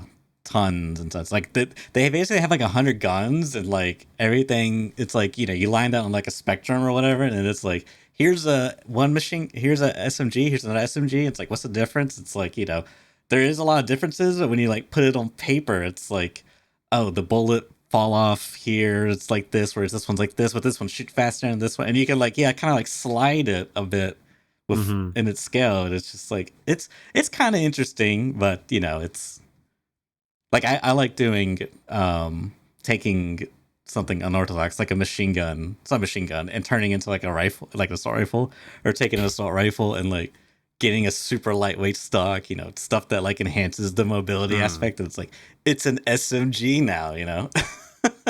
It's kind of fun, goofy little thing. But anyways, that's neither here nor there. Carry on with what we got on here. Yeah, see, I like this because it's set out in a nice way to like spur other conversations about things, right? Which is Mm. good. So then we move into like proposed ammo changes. I think like so far from this, I mean, we've just talked about we basically just talked about principles, which I pretty Yeah. much agree with. Yeah. For the most part, I would think. I mean, I think most people agree that these things are just like sensible ways that the game should be built. I guess like maybe the only one that's not mentioned here maybe is like for ammo is the consideration about the gun. You know, things like people talk about like, oh, 54 RBT or whatever, and I'm like, yeah, it only goes in the SVD though, like, or a bolty, so you don't necessarily need to worry. Oh, but I guess it's the AVT and the PKP, but it's like the gun's availability that goes with it. Like the ammo and the gun kind of go together, right? It's like it's not just pen and damage. It's like can it be fired on full auto and like with low recoil or whatever, right? So it would, you know, M995 out of an MP5 SD would be obviously a lot more powerful than it is out of the, you know, M4 whatever. It's like it's just it needs to keep it in the back of my mind. So proposed ammo changes. There was actually there was like another post about ammo changes, but we'll just do the the short version. Yeah. So it's basically like remove any ammo available on level 1 from the in-raid ammo and the PayPal ammo box loot pool. Right, to prevent this is basically to prevent like just the trash ammo being like laying around and filling the loot pool with garbage. Thumbs up from me, please. Increase the spawn rate of ammos available on level 3 and 4 traders behind locked rooms. And then there's a grid here which I haven't looked at yet, but like rough ammo availability by pen range. So you've got pen range like 10 to 25 basically, 35 to 43, 44 to 50, 51 to 65. And it's like as you would imagine, right, levels 1 to 4, and then flea market, it's like yes for the first part, but then not for the second section. Crafting goes from none up to level 3, and then let's see, like notable consequential changes. That's like probably the most interesting because that gives you like real world examples to like chew over rather than just kind of looking at it and going like, what does that mean to the full spectrum of ammo? Let me just apply this filter to all of my knowledge about Tarkov's ammo. So what you'd end up with PST for 9x19 and PS for 9x21 on level 1 traders. That doesn't necessarily sound that broken. Like PST is on level 2 traders still. I don't really know why. Yeah, I mean, I guess because like there's Greek Tracer, which is like in a very pin heavy idea of what Tarkov should be. You know, it is a lesser pin than PST. Yeah, Greek Tracer is like what 17 or 13 or something quite low. Yeah, maybe 14 even. But it has minus 5% recoil. But and it's a Green Tracer. But anyways. I think the weird thing about that, like they changed all of that like a while ago. But you get so much either M882 or that's right, because they added NIMA when you launch the game, like you're in your starting state, because you have like tons of pistols right at the beginning. Yeah. So you end up with loads of PST anyway. So like it's kind of inconsequential. The fact that they that's true. I do remember that. And then you're killing players who probably also have PST, and so then you get more PST. Yeah. It's like between that. So as a USEC main, like between that and M855, I've like basically never run out of NIMA. You could probably run out of M855 if you used it only last wipe because it was like Peacekeeper 3. Yeah. So that was a long way, but you tend to use like other stuff. You're not just going to use M855 the whole time because the guns are kind of rubbish, right? And like, so you use the Auger bit, the G36, like exactly. Yeah. So then level 2 traders, you'd have 9x39 SPP. I can't remember how good SPP is. I don't use 9x39 that much. Yeah. So I always forget how good SPP actually is. Let me just triple check. So it's 68 damage and 35 pen. I mean, it's good. It's a good bullet, but then we have to take into consideration like the guns that it goes in. So at that point, like, are you using the VSS? Don't know. The Val, probably not. It's probably more likely to be in the VSK, which the recoil is like not that great. And like the ammo, you're limited on like mag size a lot there. 20s is probably the most you're going to have for it. So it's kind of okay. That goes along with like 545 PP, which is more, generic round for 545, which PP actually sucks a lot more than it used to. Sometimes I forget how much that got nerfed. Like 545 PP now sits at 34 pen. So not a lot, but like, it's below the 37 that you used to, want for this kind of stuff. And then M855 as well on level 2 traders.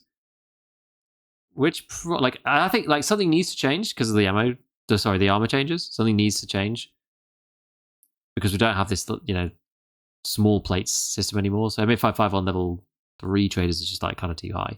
I feel that those are kind of all right. Like PP's not insane against class 4. It's like decent, but it's not insane. And we're talking like levels, 24 to that's pen range 24 to 35. So yeah, that's up to level 2 traders, which is enough for the early game. I think that's probably okay. And then the next tier, like 36 to 43, you got like M80 on the Flea and M62 on level 3 Peacekeeper. That might be too much, but just you go ahead. I was just gonna say, just one thing I'm noticing. It's like, because there is only 4 tiers of traders, whereas for ammo and armor there's 6. So it does kind of make it hard to distribute that range. 6? Because a lot of this ammo armor system, if I have a class 2 armor, there's like a range. What is it, like 16 to like 25, 24? I don't know. It's like anything above 20 is like basically guaranteed to go in, and then 15 to 17 is like, 15 pin is against like a class 2 armor is like what, like a 50-50. 17 is like 75%, and then the curvature is weird, but the point being, the way that they kind of distribute it is like level 1 traders, you get 10 through 20, which I guess, okay, so Legman is in its own category, but anyways, it is kind of interesting just seeing, because you're taking effectively 6 tiers of ammo pin, if you will, and then you got 4 traders, so you kind of have to like divvy it up oddly, which is why they got like the questing and workbench stuff. But it makes it, looking at it, makes it a little convoluting, and I can see why the idea of coming up with more trader levels would perhaps make this a bit more intuitive. Yeah, I feel like if you do get rid of all the plates out of the armors and sell sort of a mixture of them, but then don't sell class 6 plates on the traders, then it kind of removes a level, so that makes it slightly easier in some ways, because then you're only selling up to class 5 maybe on the traders, so then it's only like 5 mapping onto 4, which is kind of okay. So I mean, yeah, what are the other controversial ones here? Like, yeah, so I don't know, M80 and M62 on level 3 Peacekeeper is that like M80 is behind an annoying quest right now, so it kind of blocks it. But I think that's at level 3 anyway. But yeah, M80 still on the Flea, I feel like maybe is okay. I think like there is more about like gun balance. Like we talked before about, this is about like the spear versus the MDR, and whether guns share ammo, and we've talked about that at length previously. So that's more about like gun balance. So if the MDR's on Peacekeeper 4, kind of okay to have some of the lower down ones. But then yes, would you just get people just using the SR25? I don't know. Maybe. I'm not like, I just think, I almost feel like M62 is just like, I almost feel like M62 is in a special category because of how much armor damage it does, almost. I think so. It's like the best ammo that you can sensibly fire on full auto. Do you know what I mean? It's like it's the final ammo with modded weapons on full auto. Like 7.62 54R doesn't necessarily count because you've got the AVT, which is like, it's what it is, PKP, those kind of things.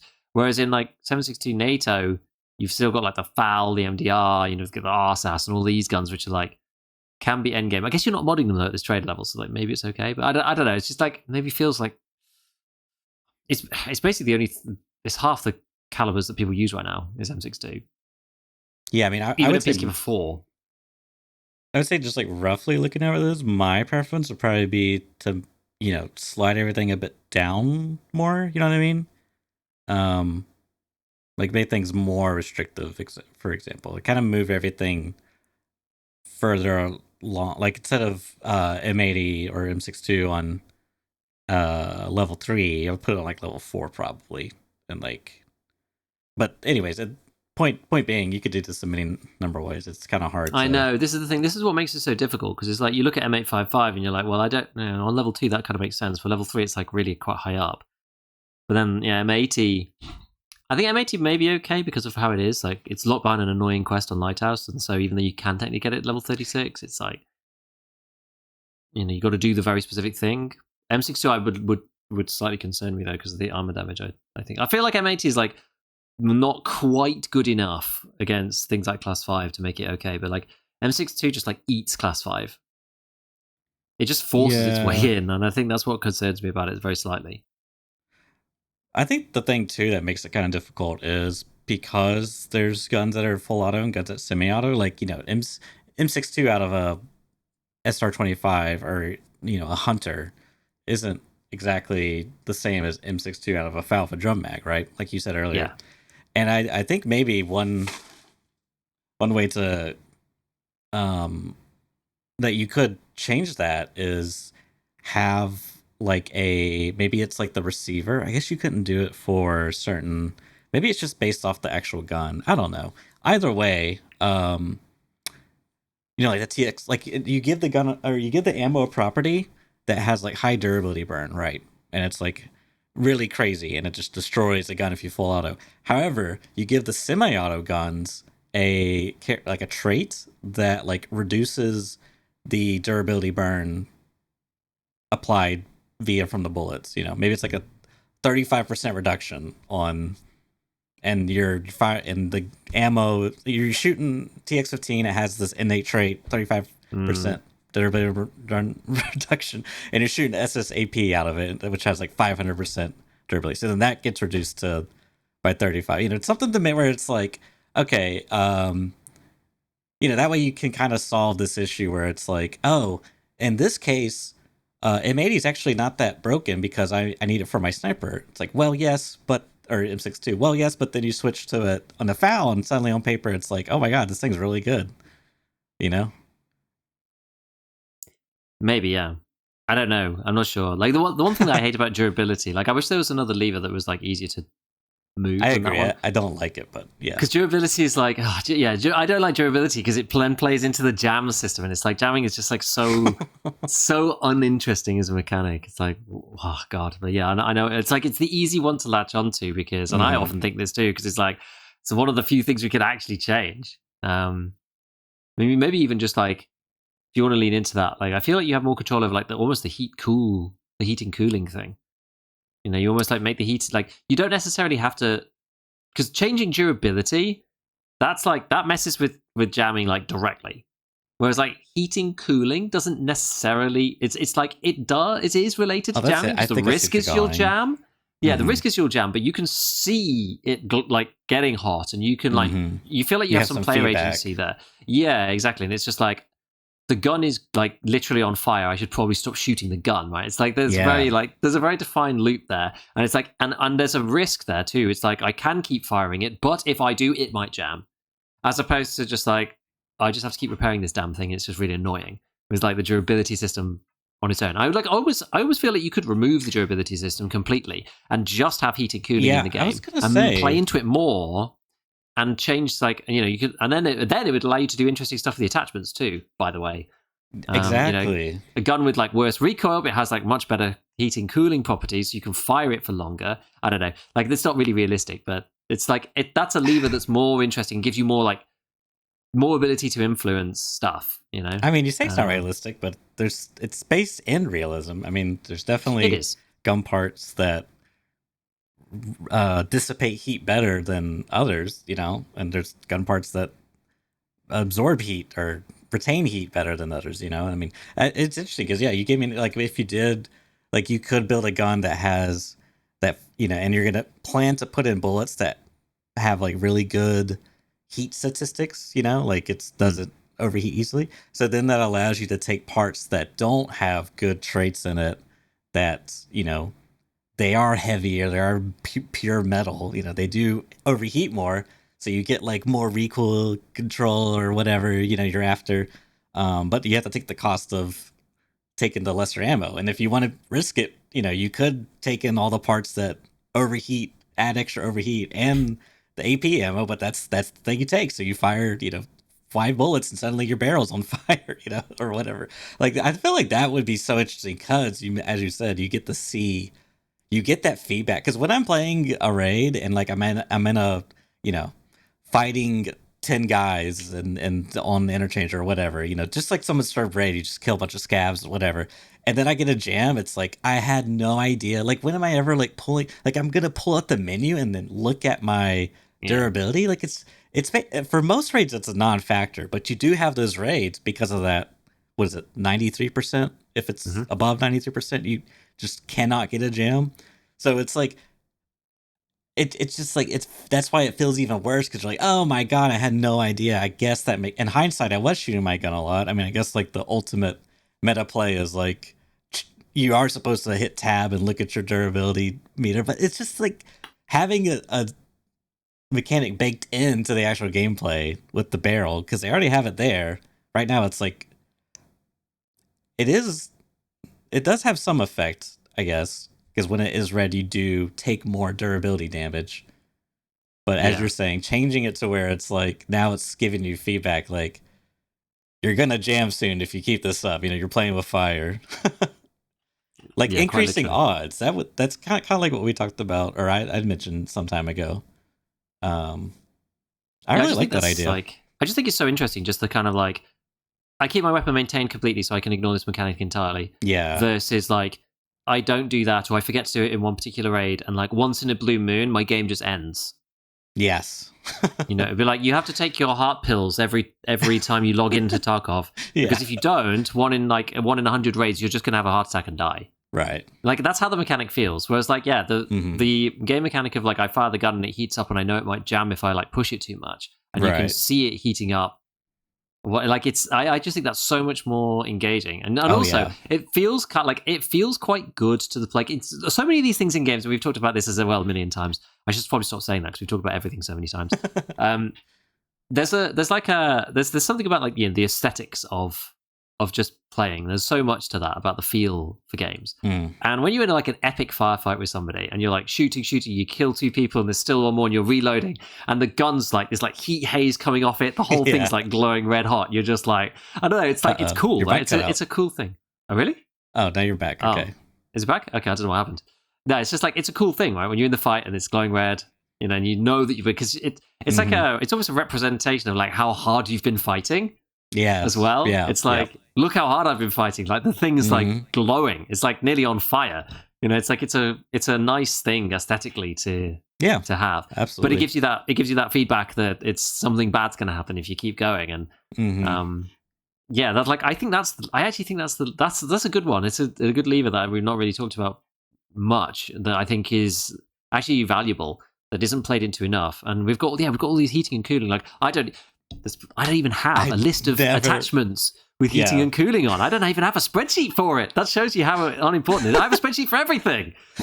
I think I could. No, I think I might be wrong. But the Goliath handguard for the AK-74 SU.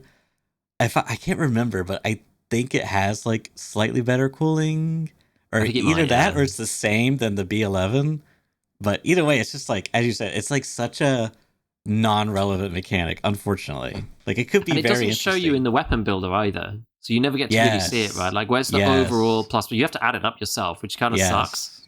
And also, it doesn't necessarily like feel. I was going to do a video ages ago about it's just a non-factor. I was going to do a video ages ago about like here's the an M4 with like the most heat cooling reduction parts, and here's one with the least, just to like, compare the two and see what the difference is.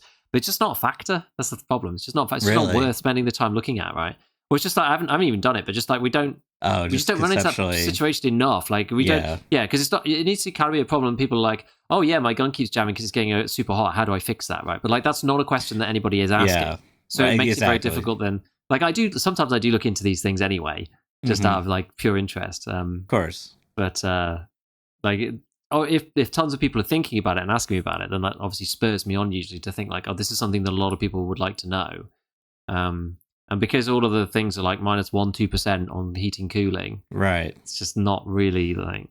But that's really becomes a thing.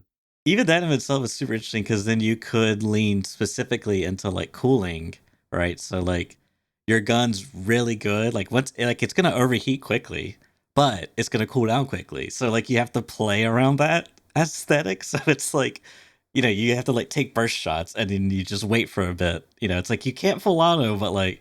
You're really good at bursting, or you go the opposite. It's like you have just like really bad cooling properties, but your heating is like really low. It takes a while. You have to think of like of a bar. It takes a while for you to fill up the bar, essentially. But it also takes a while for the bar to go back to where it's cooled down, which is interesting. And this is why it's so crazy because this mechanic is really intricate. like the way up and the way In down theory. have two separate stats. Like in theory, it's really intricate, right? It's almost as if you had recoil force up and recoil force down as like two separate like it's very intricately designed, but with almost no actual practical value. This is the shame about it in some ways. But then it's like, if you do have wildly different stats between different guns or different parts, like do we want that? I don't know. Maybe we do want that. Maybe that would be interesting. It wouldn't have to be very crazy. No, but I wouldn't be opposed to it. Just because, God, I would just love to make some wonky builds, because the only time I can ever make wonky builds is like either it's purely aesthetic, it's like super micro niche that it's like, it's like not even a thing. Like, I can't even think of anything.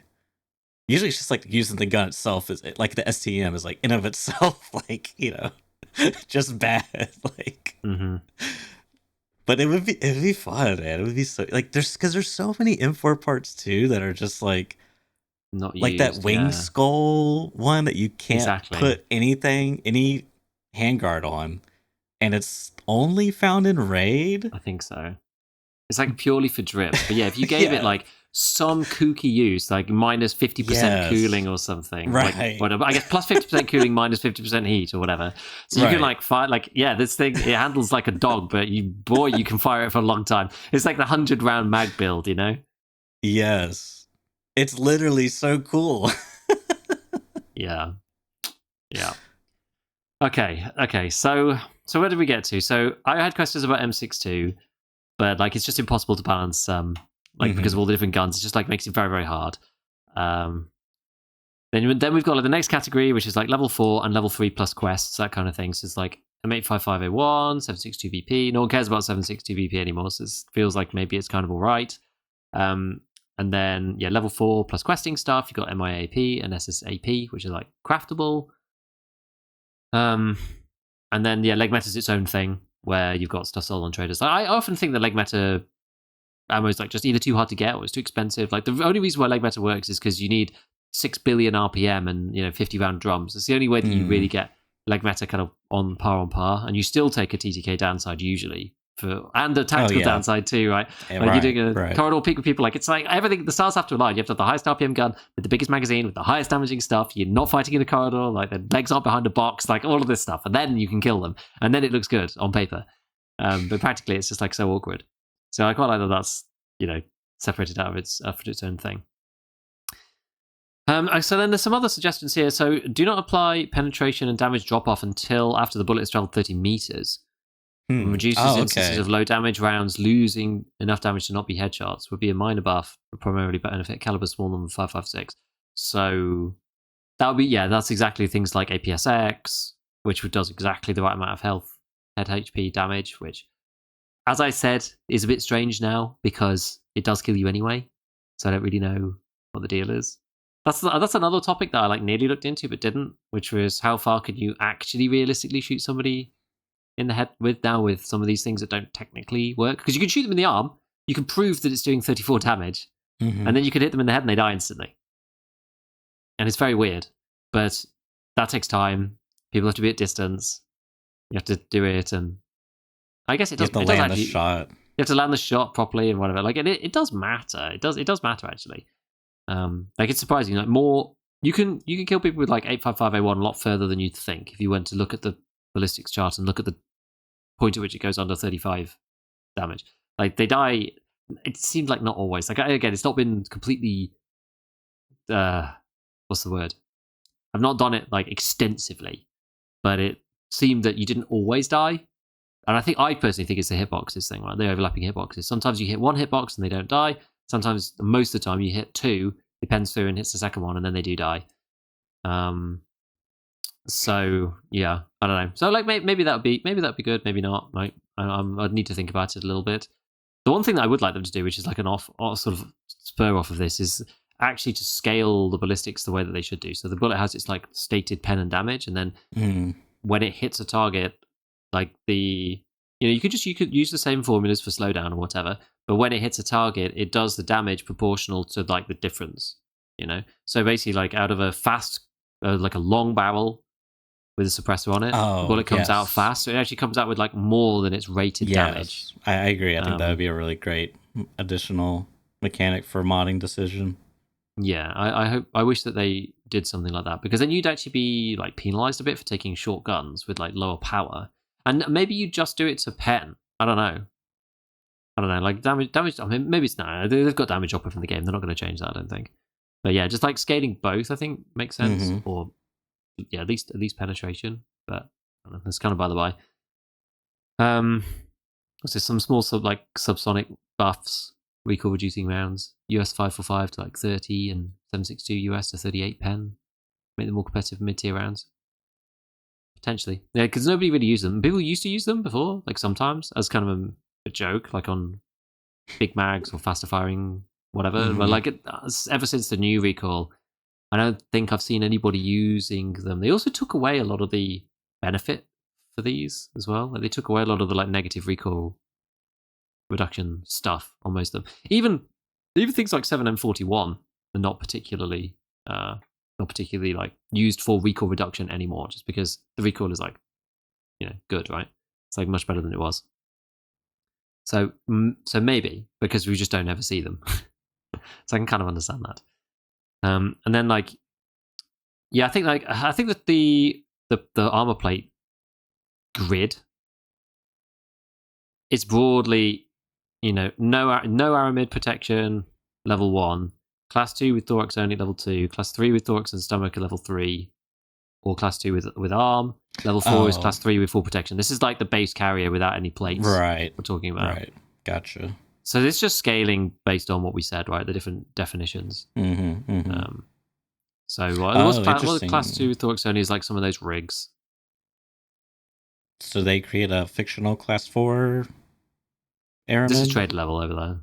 Oh, okay. Okay. Oh, and I guess like, well, this is plate carrier without plates, class 4 with full protection. So I imagine that this then has to be things like the Zabralo. So if we, I'm sure it probably says underneath, re-establish the pecking order of armors, propose increasing the armor protection like the Zabralo, the Slick, the Redoute, the Thor integrated, and Gen 4 full to class 4. So yes, there's a new class 4 base, which I agree with. Those plate carriers we reduced to either only fan raid or max traders plus endgame quest. Fine, because that would be quite powerful. The introduction of the plate system and the effect of flattening the progression of armored vests and armored tac rigs, which is true because it's now all about the plate. So it's all just plate related, really. And like, I like to bandy about and say, the CPC is you get 2 extra shots against the spear from the side and da. But like, they're all, they're very. To be fair though, when the armor system came in the first place as well, all the armors were all the same there too. Right, the old system was kind of more varied because you had the Gen 4 full, you had class 5 across everything, but then you had the slowdown mechanics. Then you got Tasmanian Tiger class 6, but it's ceramic, but it's only your thorax, but not your arms. It was kind of more varied. Whereas like then they brought in the new thing, it's like all the armor's useless, and then they check like your plate is the size of a small, cup holder or whatever on your chest. So it's either class 2 or class 3, so it's basically irrelevant and you die anyway. And then now it's like the plate is the deal, and they're all, the carriers are just a carrier for the plate. The plate's doing like the heavy lifting, and the soft armor underneath like matters, yeah, sure, but like in the grand scheme of things, we're talking about percentage points and survival rate difference. Like, yeah, it's better, but how much better? It's one of those, yeah. But those big armors, like, they just never get used. They actually just are awful. Like, if you're worried about like scavs or whatever, you're better off just taking something that has stomach and neck at the same time. You just pick something like the Karund. Like, Karund's quite good against scavs. It's fine. I mean, it's only class 2, but yeah, Osprey or whatever, like class 3. You want that? Well, it doesn't have stomach though. How about this? Yeah, Gen 4 high mobility. That's probably like the anti-scav armor. It's class 3. You got the neck, both the front and the back. You've got the groin protection, but no arms. But arms don't really matter because it's like 50% damage pass through. So that's kind of like that's the thing. Whereas like no one's gonna wear the Zabralo, no one's gonna wear the Thor, no one's gonna wear the Redoute T5, other than just for fun, because you get like tons of debuffs, and the soft armor is basically the same. It's class 3, so why bother? I kind of agree with that. What's the last section of this? So, plates and pricing. Prices would vary within plate carriers of the same class based on the protection. Greater protection equals greater price. Of course, option to add side plates would also be a premium. So plate carriers without plates included. So plate carrier with no aramid is like 5k to 15k. With class 2 aramid is like 16k to 50k. Class 3 aramid is 45k to 80k. Class 4 aramid is like 75k to 200k. Now, I mean, that's kind of how it looks on the Flea. The Flea's like kind of a good arbiter of this because the Flea sells armors without plates, especially the high-end ones, because you can't put them on the Flea. So they don't come with class 4 or lower plates by default, which means that people are lazy and people always sell them empty. Like, who would add plates in and try to sell them? Right? It just doesn't make sense. Yeah. So they're almost always empty. That kind of like that kind of reads with how it goes on the flea market. I mean, in the last day, ever since everybody got 100 million, everything's just completely cooked at this point. So it doesn't really matter. Yeah, everything's like 500,000 rubles. The last PlayStation I had, it was like, well, it was crazy. It was like 2 million rubles per kit or something, just wearing like the normal stuff because the SAS drive was like 500k. The Death Shadow was like 300k. Like, it was just insane. The Platinum plate like helmet thing is like 500k. It's like 3 pieces of armor. You were like over 1 million rubles already, which is kind of mad. So that kind of tracks. Like, I kind of understand that. Plates themselves, like class 3, 40k to 20k. Class 4, 20k to 35k. Class 5, 35k to 60k. Class 6 plates with high destructibility, like 80k. All of the class 6 not sold by the traders. So that's like a ceramic class 6 at 80k. What do I think? Do we think that's too high? Do we think that's too low? I mean, this is really speculative. Like, we have no idea. This is just like based on gut feel. Like, is a class 5 plate 35 to 60k? Is that too cheap? I would personally argue that maybe it's too cheap. Maybe, but it's my gut instinct. It's hard to say because Aramid does last longer, but you're also getting the base, which is like you have to take on that cost to getting like plates technically optional, right? Yeah.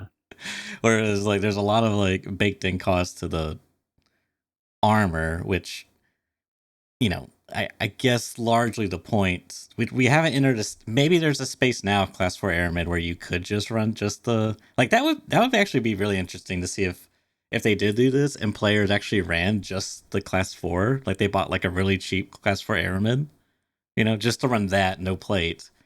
And then if you find a plate in raid, it's like, oh, you know, you could throw it in or whatever. But I don't know. Maybe there's anyways, but yeah, because the plates are destructible and they're, you know, gonna break faster than Aramid would, it does kind of lower the value of them. However, you can stop, you know, you can get class 5 and 6, which you can't on the base. You can get 4 Aramid on the base, but I don't know. Like, there's so many things you could, like, maybe there's a really crappy, like, Killa armor, for example, this class 4, you know. But because it's so, to put plates in it, you have to get the only 3 available plate options that are, you know, the diamond shape and then like the split up black back piece.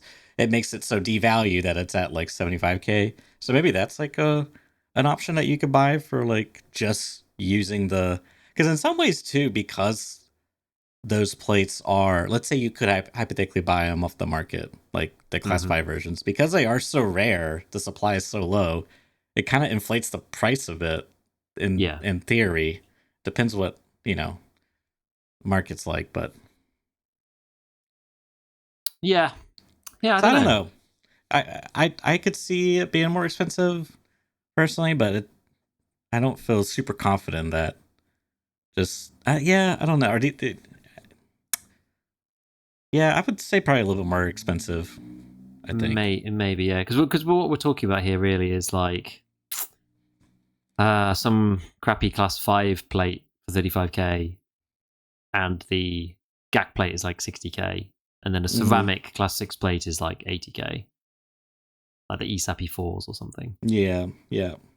I mean, buying like a class 3 Aramid, you know, armor rigged, or sorry, not a class 3 rig, and you know, because then that's like the cost of your rig and base armor piece, right, to put your plates in, so you don't have to count the cost of the rig, and then you just slap in some class 5 plates, like even just a front plate for 60k. Let's say you get the fancy one, like that's a really cheap piece of armor you got there coming out. Yeah, it's not too bad.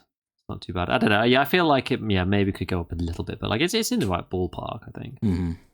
especially like class 6 for 80 for ceramic is probably all right, but like I'm not sure. I'm still torn as to whether you even want that on the traders. I'm just not sure. I don't know. Like in my like again, like we don't really know until it's in. It's very hard to know. Like I feel that class 6 shouldn't be on the traders like explicitly. Ever. I don't think you should just be able to buy it on loop. Yeah, I feel that class 6 should be at least like a craft or something.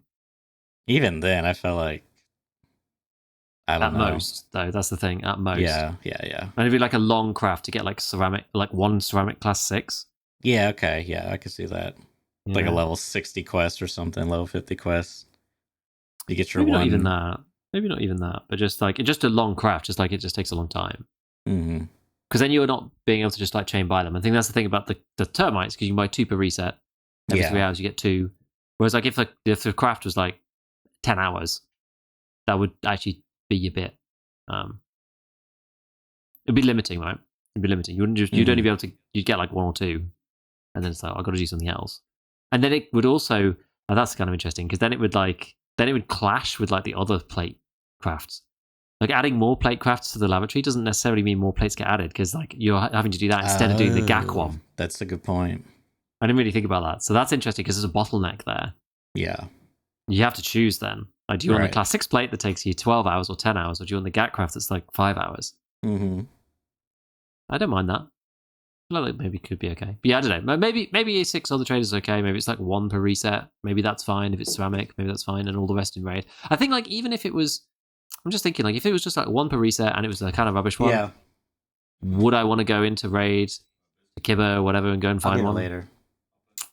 I might do. You know, I might do more raids to go and find stuff in raid, like actually in the session. I feel like I probably still would. I feel like I still would, which is good. And then there is the crafting section actually here, which I mean, just jumping to the end, because like I don't think it matters too much. The middle section, like level 2, you can like craft class 4 plates, whatever. So level 3 lavatory, class 5 plates craftable in quantities of 1, using 1 class 4 plate plus 1 or 2 aramid fleece Kajura ripstop. Class 5 armor with default high destructibility plates craftable in quantities of 1 after level 45 quest completion. Yeah, like it depends what you want to do. Like it's hard for me to say whether that's good or not. I just think VSG just needs to do, for the time being, less, just lower everything. Less on traders, slightly longer craft, like lower quality of the craft in question. Just a mix of those things, and then let's go. I don't necessarily want it all to go away. Like, it's nice to be able to get something sometimes guaranteed. I don't want to stop people getting something forever. You know, it's like getting 1 class 6 thing a day, 1 class 6 plate a day is not going to kill anybody, right? That's fine. That's okay.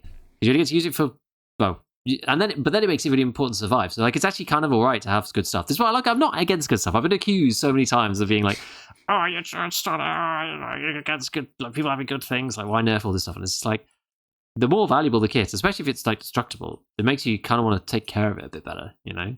And when you lose it, you're just like, damn, that sucks. And then it's sort of, it makes you feel stuff, right? We want to feel alive again, Church. That's all we want. Well, it's interesting because now I'm thinking, you know, in the context of, let's say there's 1 class 6 plate on a trader.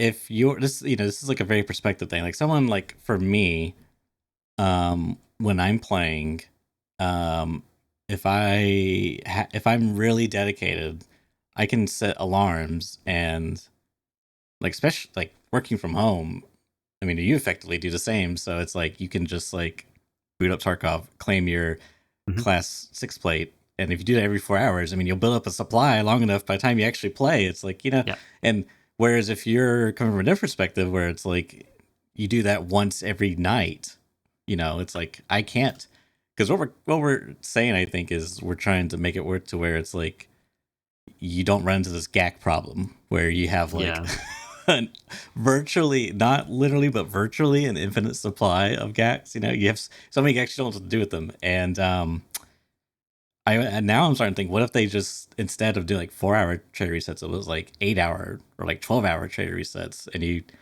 that allows you to put more higher personal limits, you know.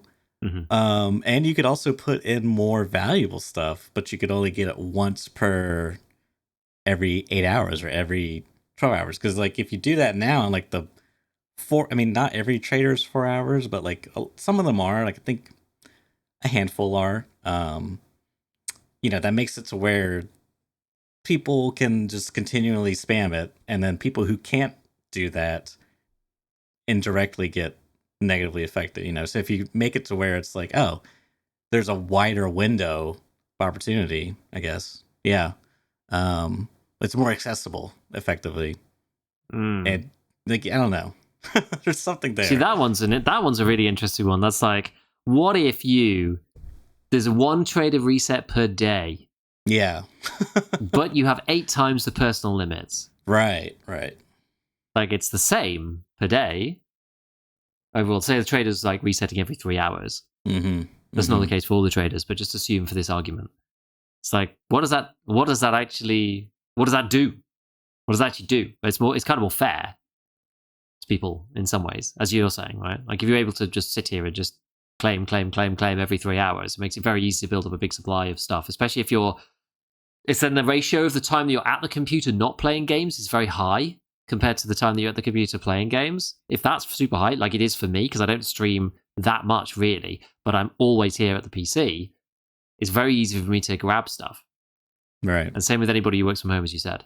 Whereas if there was like one trader reset every month. Yeah, that's a good point. But you got 8 times the 240 times the personal limit. I don't like that would run into its own problems. Like, what happens when you actually just run out? Well, that or whatever. Yeah. Like, I guess that's on you. Like, that's like. But see, that's even more interesting because now that affects the player market. Because now it's like there's like peaks way later in the reset because everyone's running out of their own personal limits. Like, what does that even do? Like, I'm so intrigued by this. I'm so intrigued by this concept because it's like it's like the 4-hour reset. You have like a steady flow in a way, whereas like with the 1 month reset, it's like just this giant channel of like flow going. But like once it's out, it is out. I don't know. The supply is like, you really miss the supply because in theory you just don't need to buy off the fleet until you run out, which you're gonna have a hard time doing. I was just thinking, like, what does that even look like? So if you have a 120 round ammo pool personal limit for 3 hours or whatever, in a month, that's like 20. Well, I guess this is where it starts getting weird. That's 28,800 bullets, which you're probably never going to get through, right? And the reason why that is because it's a little bit like having your allocation every single reset, even through your sleep and everything. Yeah, right? That's a good point. That would be the only other way that you could get 28,800 rounds right now, is by constantly always being executed, having a macro or something, right? So so it's not entirely the same. Yeah. So you probably would want to scale back a little bit. Yeah, maybe. I mean, there's so many interesting ideas in chat. Like, what do we have? Personal limits separate of trader resets on high tier items. Like, BSK could introduce bribes to bypass the trader limits, which would be a really good money sink. Like, there's just that is a really interesting concept. A bribe. But that's kind of the flea, sort of, isn't it? Oops, sorry, I've just put my headset up. But that's kind of the flea because I've run out of ammo on this particular type, but like I can go and get it on the flea for 3,000 rubles per round or whatever. Yes. But then that doesn't really work for items that are banned, I think, is the issue. Like, if you want to get M856A1, that's banned. So, then you'd have to get it from the trade. Like, I'll pay more so that I get it from someone else. Like, obviously it wouldn't affect someone else's game, but like that would be kind of the headcanon or the law for it. You know what I mean? So like, I'm getting it ahead of the other people. But I do think on a smaller scale, like an 8-hour, 12-hour, maybe 24-hour window, although that might be much. It is interesting because it might be more reasonable. Like a grenade launcher every 4 hours is a bit different than a grenade launcher every 24 hours. Like then you might be able to sell me on some of these more, what if like what if you could only get 20 rounds of M61 every 24 hours? Like, that might be more reasonable. It's like, I want to snipe. I have to snipe. Let me get the good sniping ammo effectively, You'd still just buy it every time. I guess is the thing. You almost want. This is where, like, again, more levers is better, right? Like, we're almost hamstrung by the trader reset system.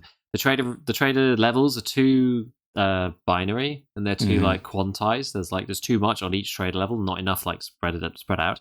But then the trader reset system is too frequent, or like not even necessarily too frequent, but it's too static. Like, you kind of want some things being a day, some things being 3 hours, some things having no limit at all. It's like you want it to be like very flexible.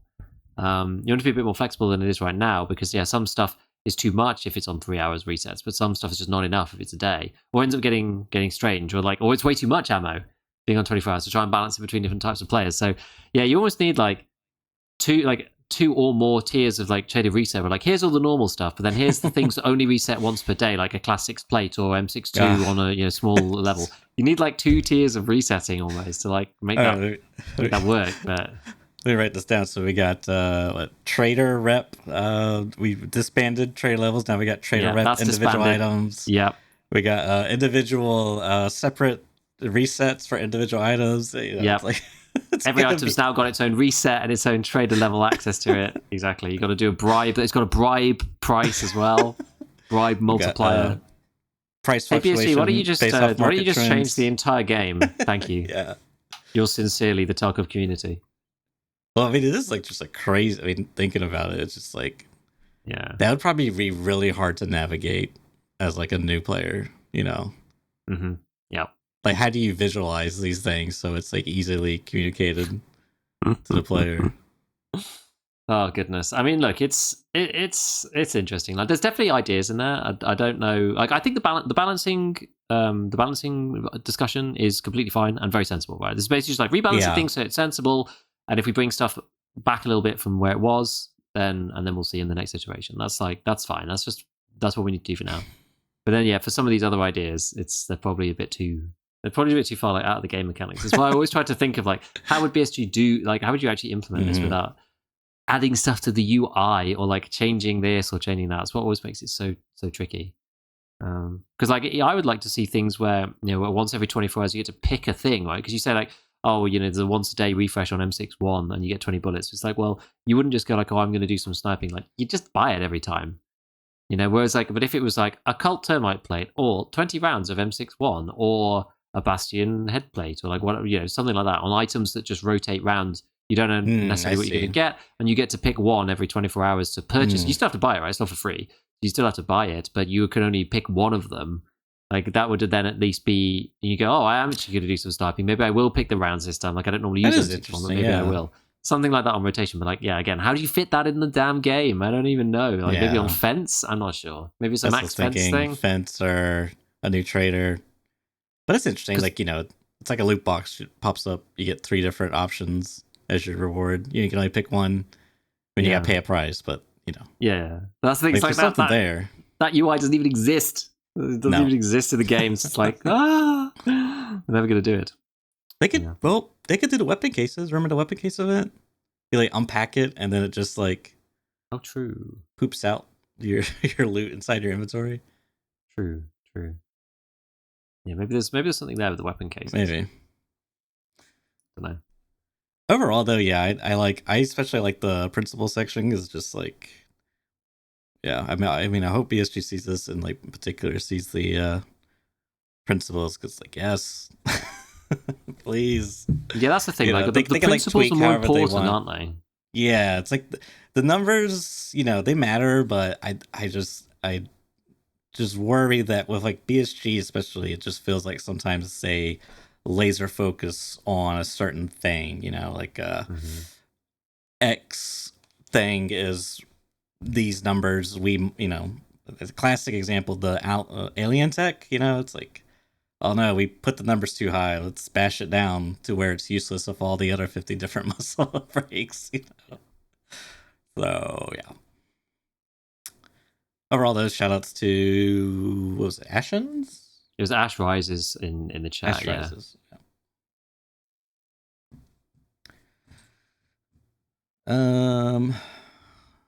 Okay. I see. Okay. I guess just like to wrap up, if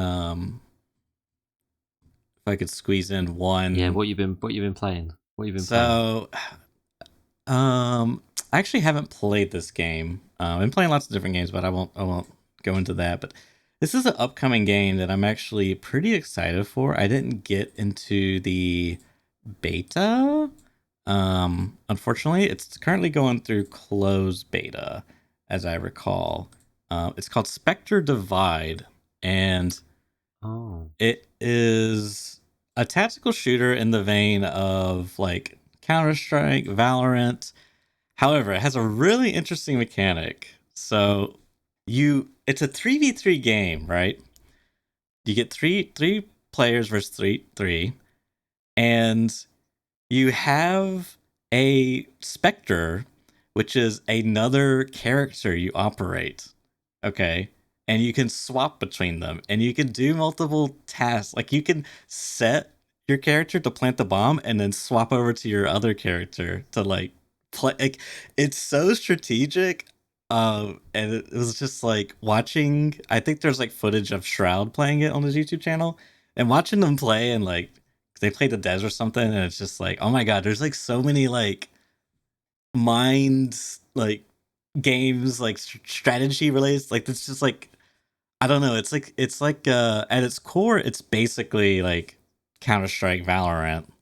You know, very similar Yeah. round based bomb plant, but this mechanic makes it very unique. I feel like it's just like such a strategical layer over it, and like specifically the gameplay too. It's very it's not like Valorant or like Valorant or Counter Strike core. It's like you know you can't like you have to ADS a lot basically. So Mm. it's like a lot more tactical in that sense, but it kind of operates similarly to those games. And you have like it's set in like a cyberpunk setting, which I really like. You know, futuristic. So it's got a cool color scheme, and you, I think lore wise, you like get sponsored by companies, and that's like your kit. So you Hmm. like choose your kit beforehand. There's like a flash kit, smoke kit, some minor abilities, nothing like hero base, which I like as well. I kind of like the hero stuff, but it also gets kind of like stale. It's just like feels like it's everywhere. Um, and the really cool part is when you the buy phase, like when you buy your kit, like your guns, effectively, you get it comes in like pairs. So if you get an assault rifle, you get like a different gun on your second character, your Spectre.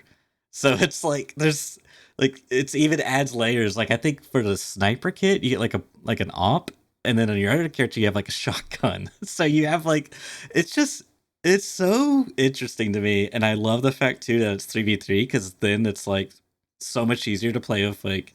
Well, I guess it Mm. depends on your friend group because if you have a lot Yeah. of friends, then it might be a downside. But it's kind of nice just to be able to play a game with two other friends, and not have to like, yeah, like so many times it feels like we're missing just one other player to, have like a real squad for whatever game we're trying to play. So I'm really excited to try this out. I think it's like in collaboration with Shroud. Like he was involved in the development process as far as like feedback and whatnot.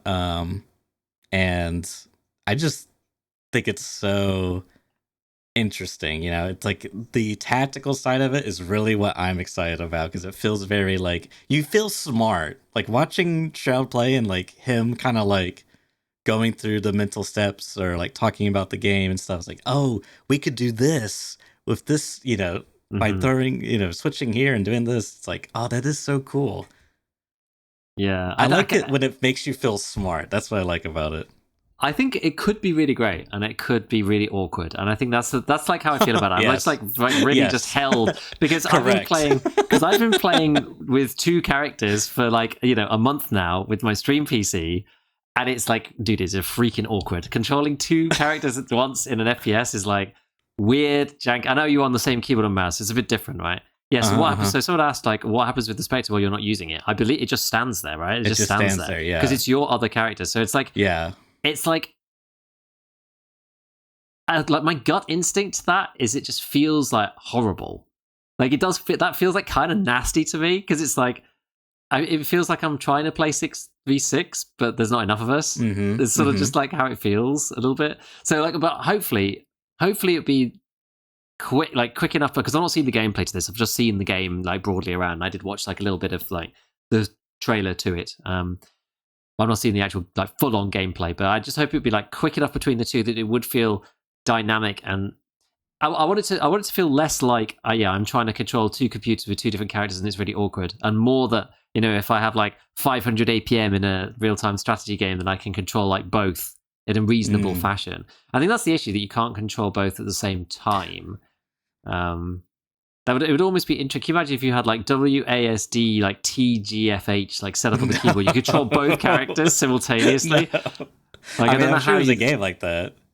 Yeah, but that would be two pretty mice plugged in at once. Like, well, you might. You might be able to get away with just one mouse and one keyboard, but it would have to be very like the game had to be designed in such a way where they. But can you imagine, like, maybe work. Can you imagine if you could move the other character? Maybe you can't turn them, but maybe if you could move the other character at the same time, like that would be just like brain exploding kind of stuff. Like, the thing that's exciting about this is that it'll be the exciting part of it is it's probably going to be quite fun to watch, because the plays that people are going to be able to make in something like this is really quite insane. Being your own independent entity, controlling two characters, it's a little bit like, when you watch like the RTS guys, like some of the things that people pull off when it's just you, because you don't have to communicate with anyone. Like, Dota and those MOBAs are also very impressive sometimes because it's team communication or whatever, but it's just easier to do it if it's just you, right?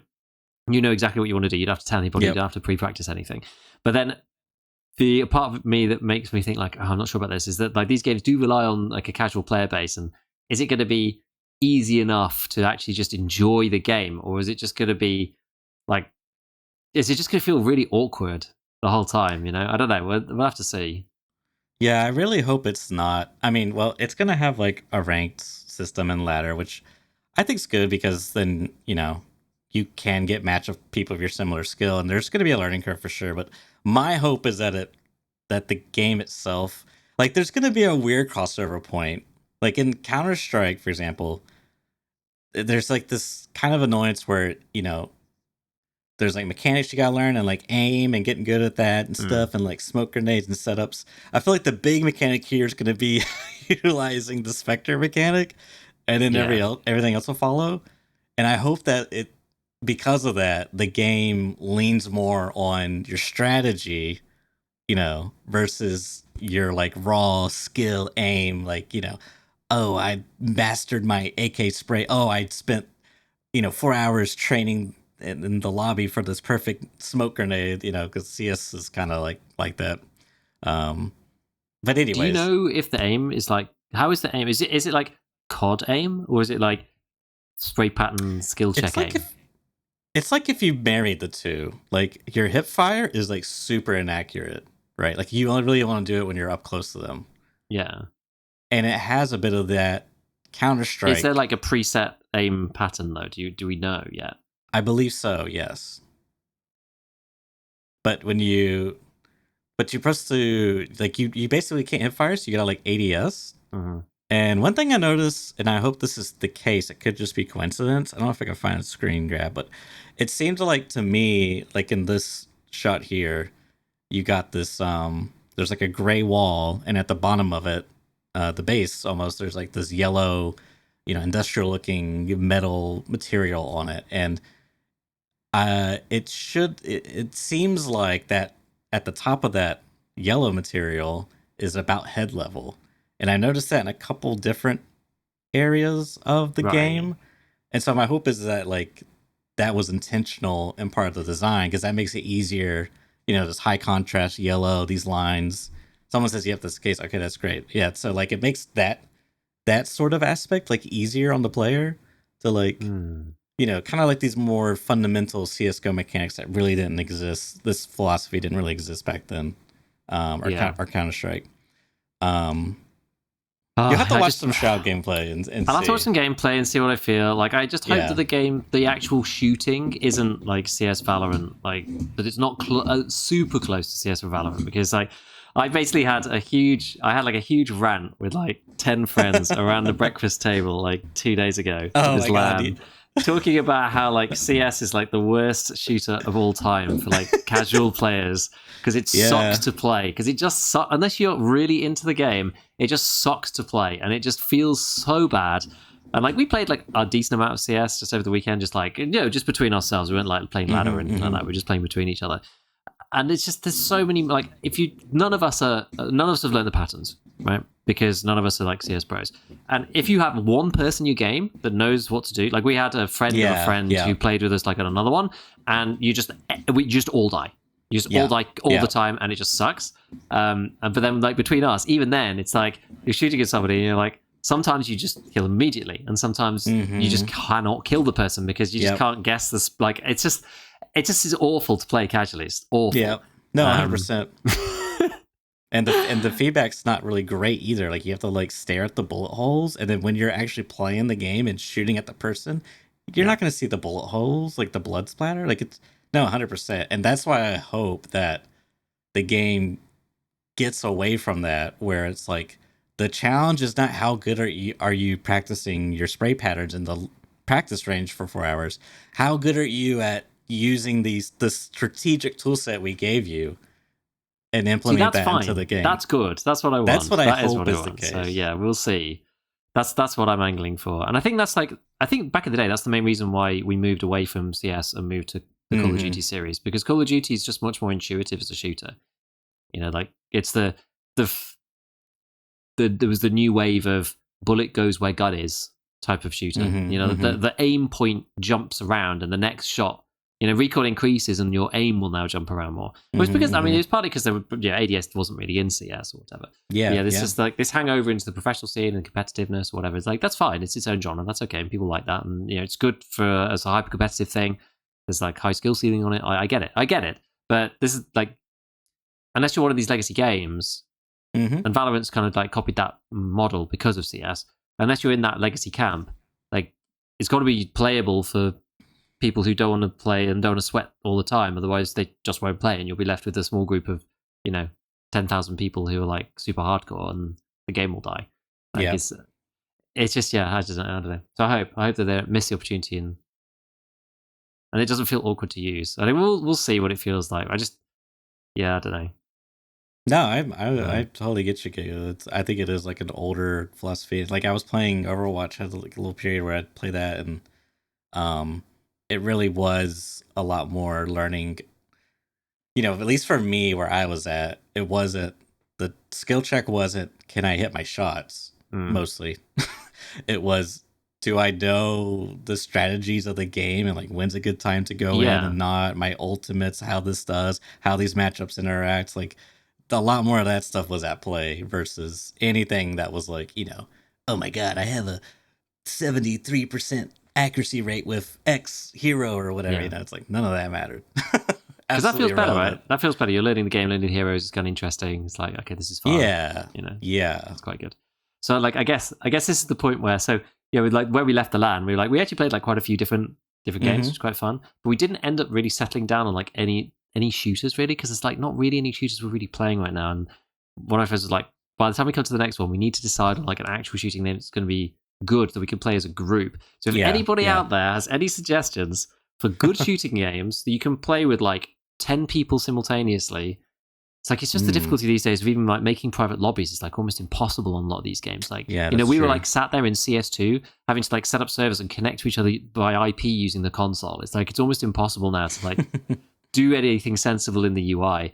But like an actual, like a shooter, it's like, because DayZ's not really, like we've played a lot of DayZ in the past. DayZ's not really a shooter. You don't actually spend much of your time shooting, I feel, which is kind of the issue. So we don't really want a survival game. It's more like something that's like Call of Duty or CS, but like something that's new, new-ish that like we haven't played. Like if anybody's got any good ideas, like we've played Squad and all of those games. They're kind of a bit sweaty and a bit like big almost. Yeah, and a load of my friends played Hell Let Loose for a bit, which was like okay. Almost, it just doesn't seem to be that many like arcadey games. I'm sure there actually are some. Maybe we should just get back into Overwatch or something. I don't know. No, there's a lot of us who are big fans of Team Fortress. I was actually not a huge Team Fortress player, but like loads of us played a ton of Team Fortress. But yeah, I don't know. We're just like at a bit of a loss as to what we actually want to play. Maybe we should get back into like like what's the latest like Unreal Tournament? Is there like I don't even know. Maybe that's maybe something like that. Maybe there's like a good idea. Like, is there a new Quake or something? I don't know. I'm just like trying to think of like random stuff. We just ended up rotating between a few random games, and we were very like we almost went back to Battlefield Bad Company 2 because it's like one of the best games ever. I forgot that the EA shuttled the servers down in December, so we were like, oh, I can't actually play that game anymore. Yeah. Yeah, we played Battlefield 4 not too long ago because some of my friends were being very nostalgic about some of the older Battlefield games. I think we played it 4 and 5? I mean, it was fine. I mean, I didn't really play those games, so I don't have like the same. You know what I mean? It's like for me, it's like I'm playing a game that's like 10 years old or however many years old. So it's like, it's like, I didn't hate it, but I'm not filled the same enthusiasm as, my friends were that were very nostalgic about it. So it's just so weird. Just one of those things. Yeah, no, it is strange. Yeah, we played like it was like a proper like classics LAN almost. We played like a bunch of random CS:GO, played a lot of Age of Empires 2, played a bunch of Dota 2. Like there was a sprinkling of Helldivers here and there. It's like nothing really new. The only new game that we played was like a MMO that we picked up called Enshrouded, which is a bit like Valheim. It's like a group kind of explore, quest, build a base, like craft technology tree type of RPG, which was quite good. That was actually quite good. We played a bit of that. But like half the group like wasn't really that interested, and the other half of the group was like really interested. And I would say I was like 60% of the way towards like being super interested. Like I stopped playing and played Helldivers for a bit instead, and there's a couple of us that just like basically just stopped, like had to be prized off the game to go and play something else, which is quite funny. But yeah, it's hard. Like it's just hard these days to find something that's like not so big that you're inconsequential. Like we almost fired up BattleBit actually. BattleBit is probably not a bad idea, but it's like BattleBit, but it's very, very hard to find like to get like a private server where you can just play like 5v5 with your mates. Like you have to play online on some dedicated server. If you want to make a private server, like you can do the files, but then you need to be whitelisted by the devs. And like I was just like, this is so boring. I was like, why can you not just play with your friends? Like so crazy. Like yeah, like 5v5. Like that's pretty much what we're talking about. Just like 5v5 or even just like deathmatch. Tarkov Arena, yeah, no, like I sort of semi-floated. Like I have a couple of friends that would play PvE. We're somewhere maybe going to play at some point. Like a lot of them don't have, like only half of us had EOD back in the day, so only half of us have Arena. And I'm like loath to tell like 5 people to buy Tarkov Arena for $20, right? Like I'm like, I don't know, I'm not sure about that. But like even free for all is okay. Like free for all or 5v5 or something like that. So if anybody listening has any ideas, just like we're just like thinking about off the wall ideas. Like most of these games, we've played most of these things already, right? Which is the issue.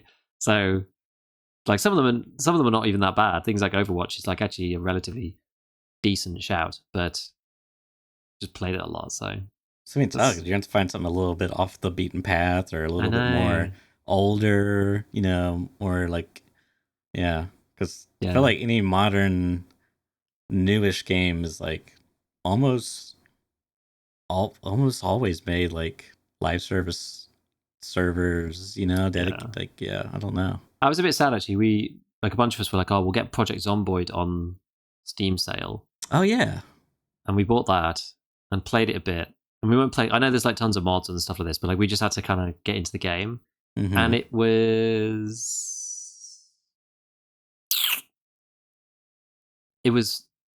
I would say too sandboxy from a wide enough appeal for everybody to really like it. Yeah.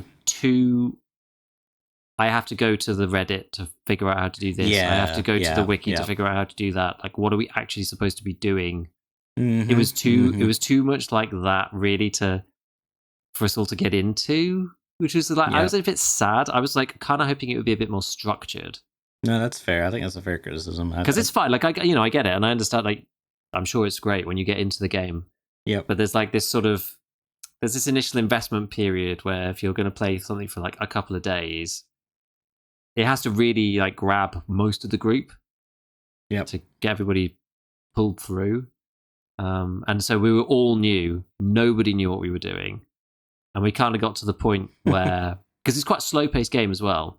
And that almost killed it, because we like got over the initial hump of like not dying and then like holding up somewhere. But then there's actually no real external pressure to do anything. weirdly. Like once you're holed up and you've killed sort of the zombies in your area, you're just like, well, we have some food. Just survive, yeah. Yeah, we're surviving, and we can like we're trying to figure out how to build stuff. Like what are the mechanics around like building things in general? Because it's not really very obvious. Like what does the technology tree look like? Because every game's got a technology tree, right? Whether it says it or not, there's a tech tree of some description, right?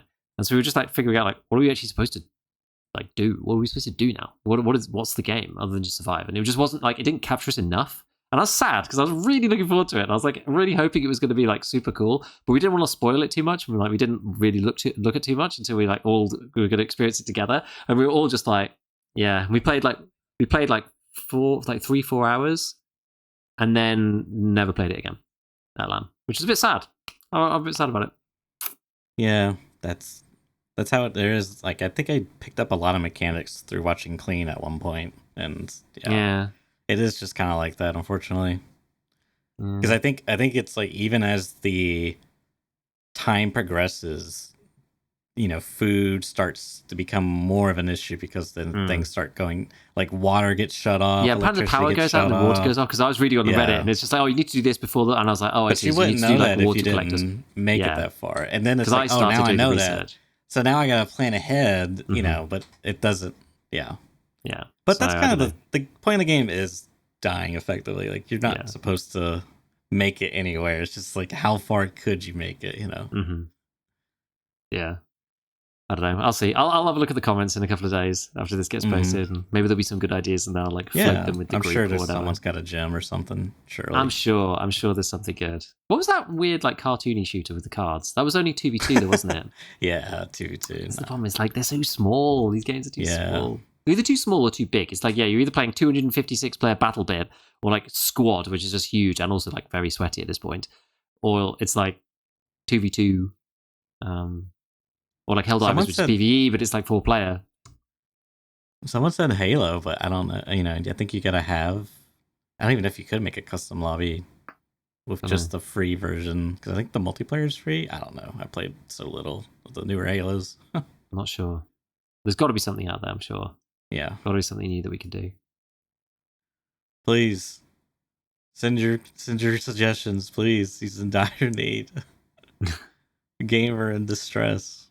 Exactly. All right, I think we'll wrap it up here. Yeah, unless you got anything else you want to squeeze in. No, all good. Okay. All good. So yeah, we'll wrap it up here. Next week, perhaps we'll have more wipe information. If not, I got plenty of other games coming out the wazoo. plenty of other topics we can discuss. And as always, thank you for tuning in, and we'll see you all next week. Catch you later.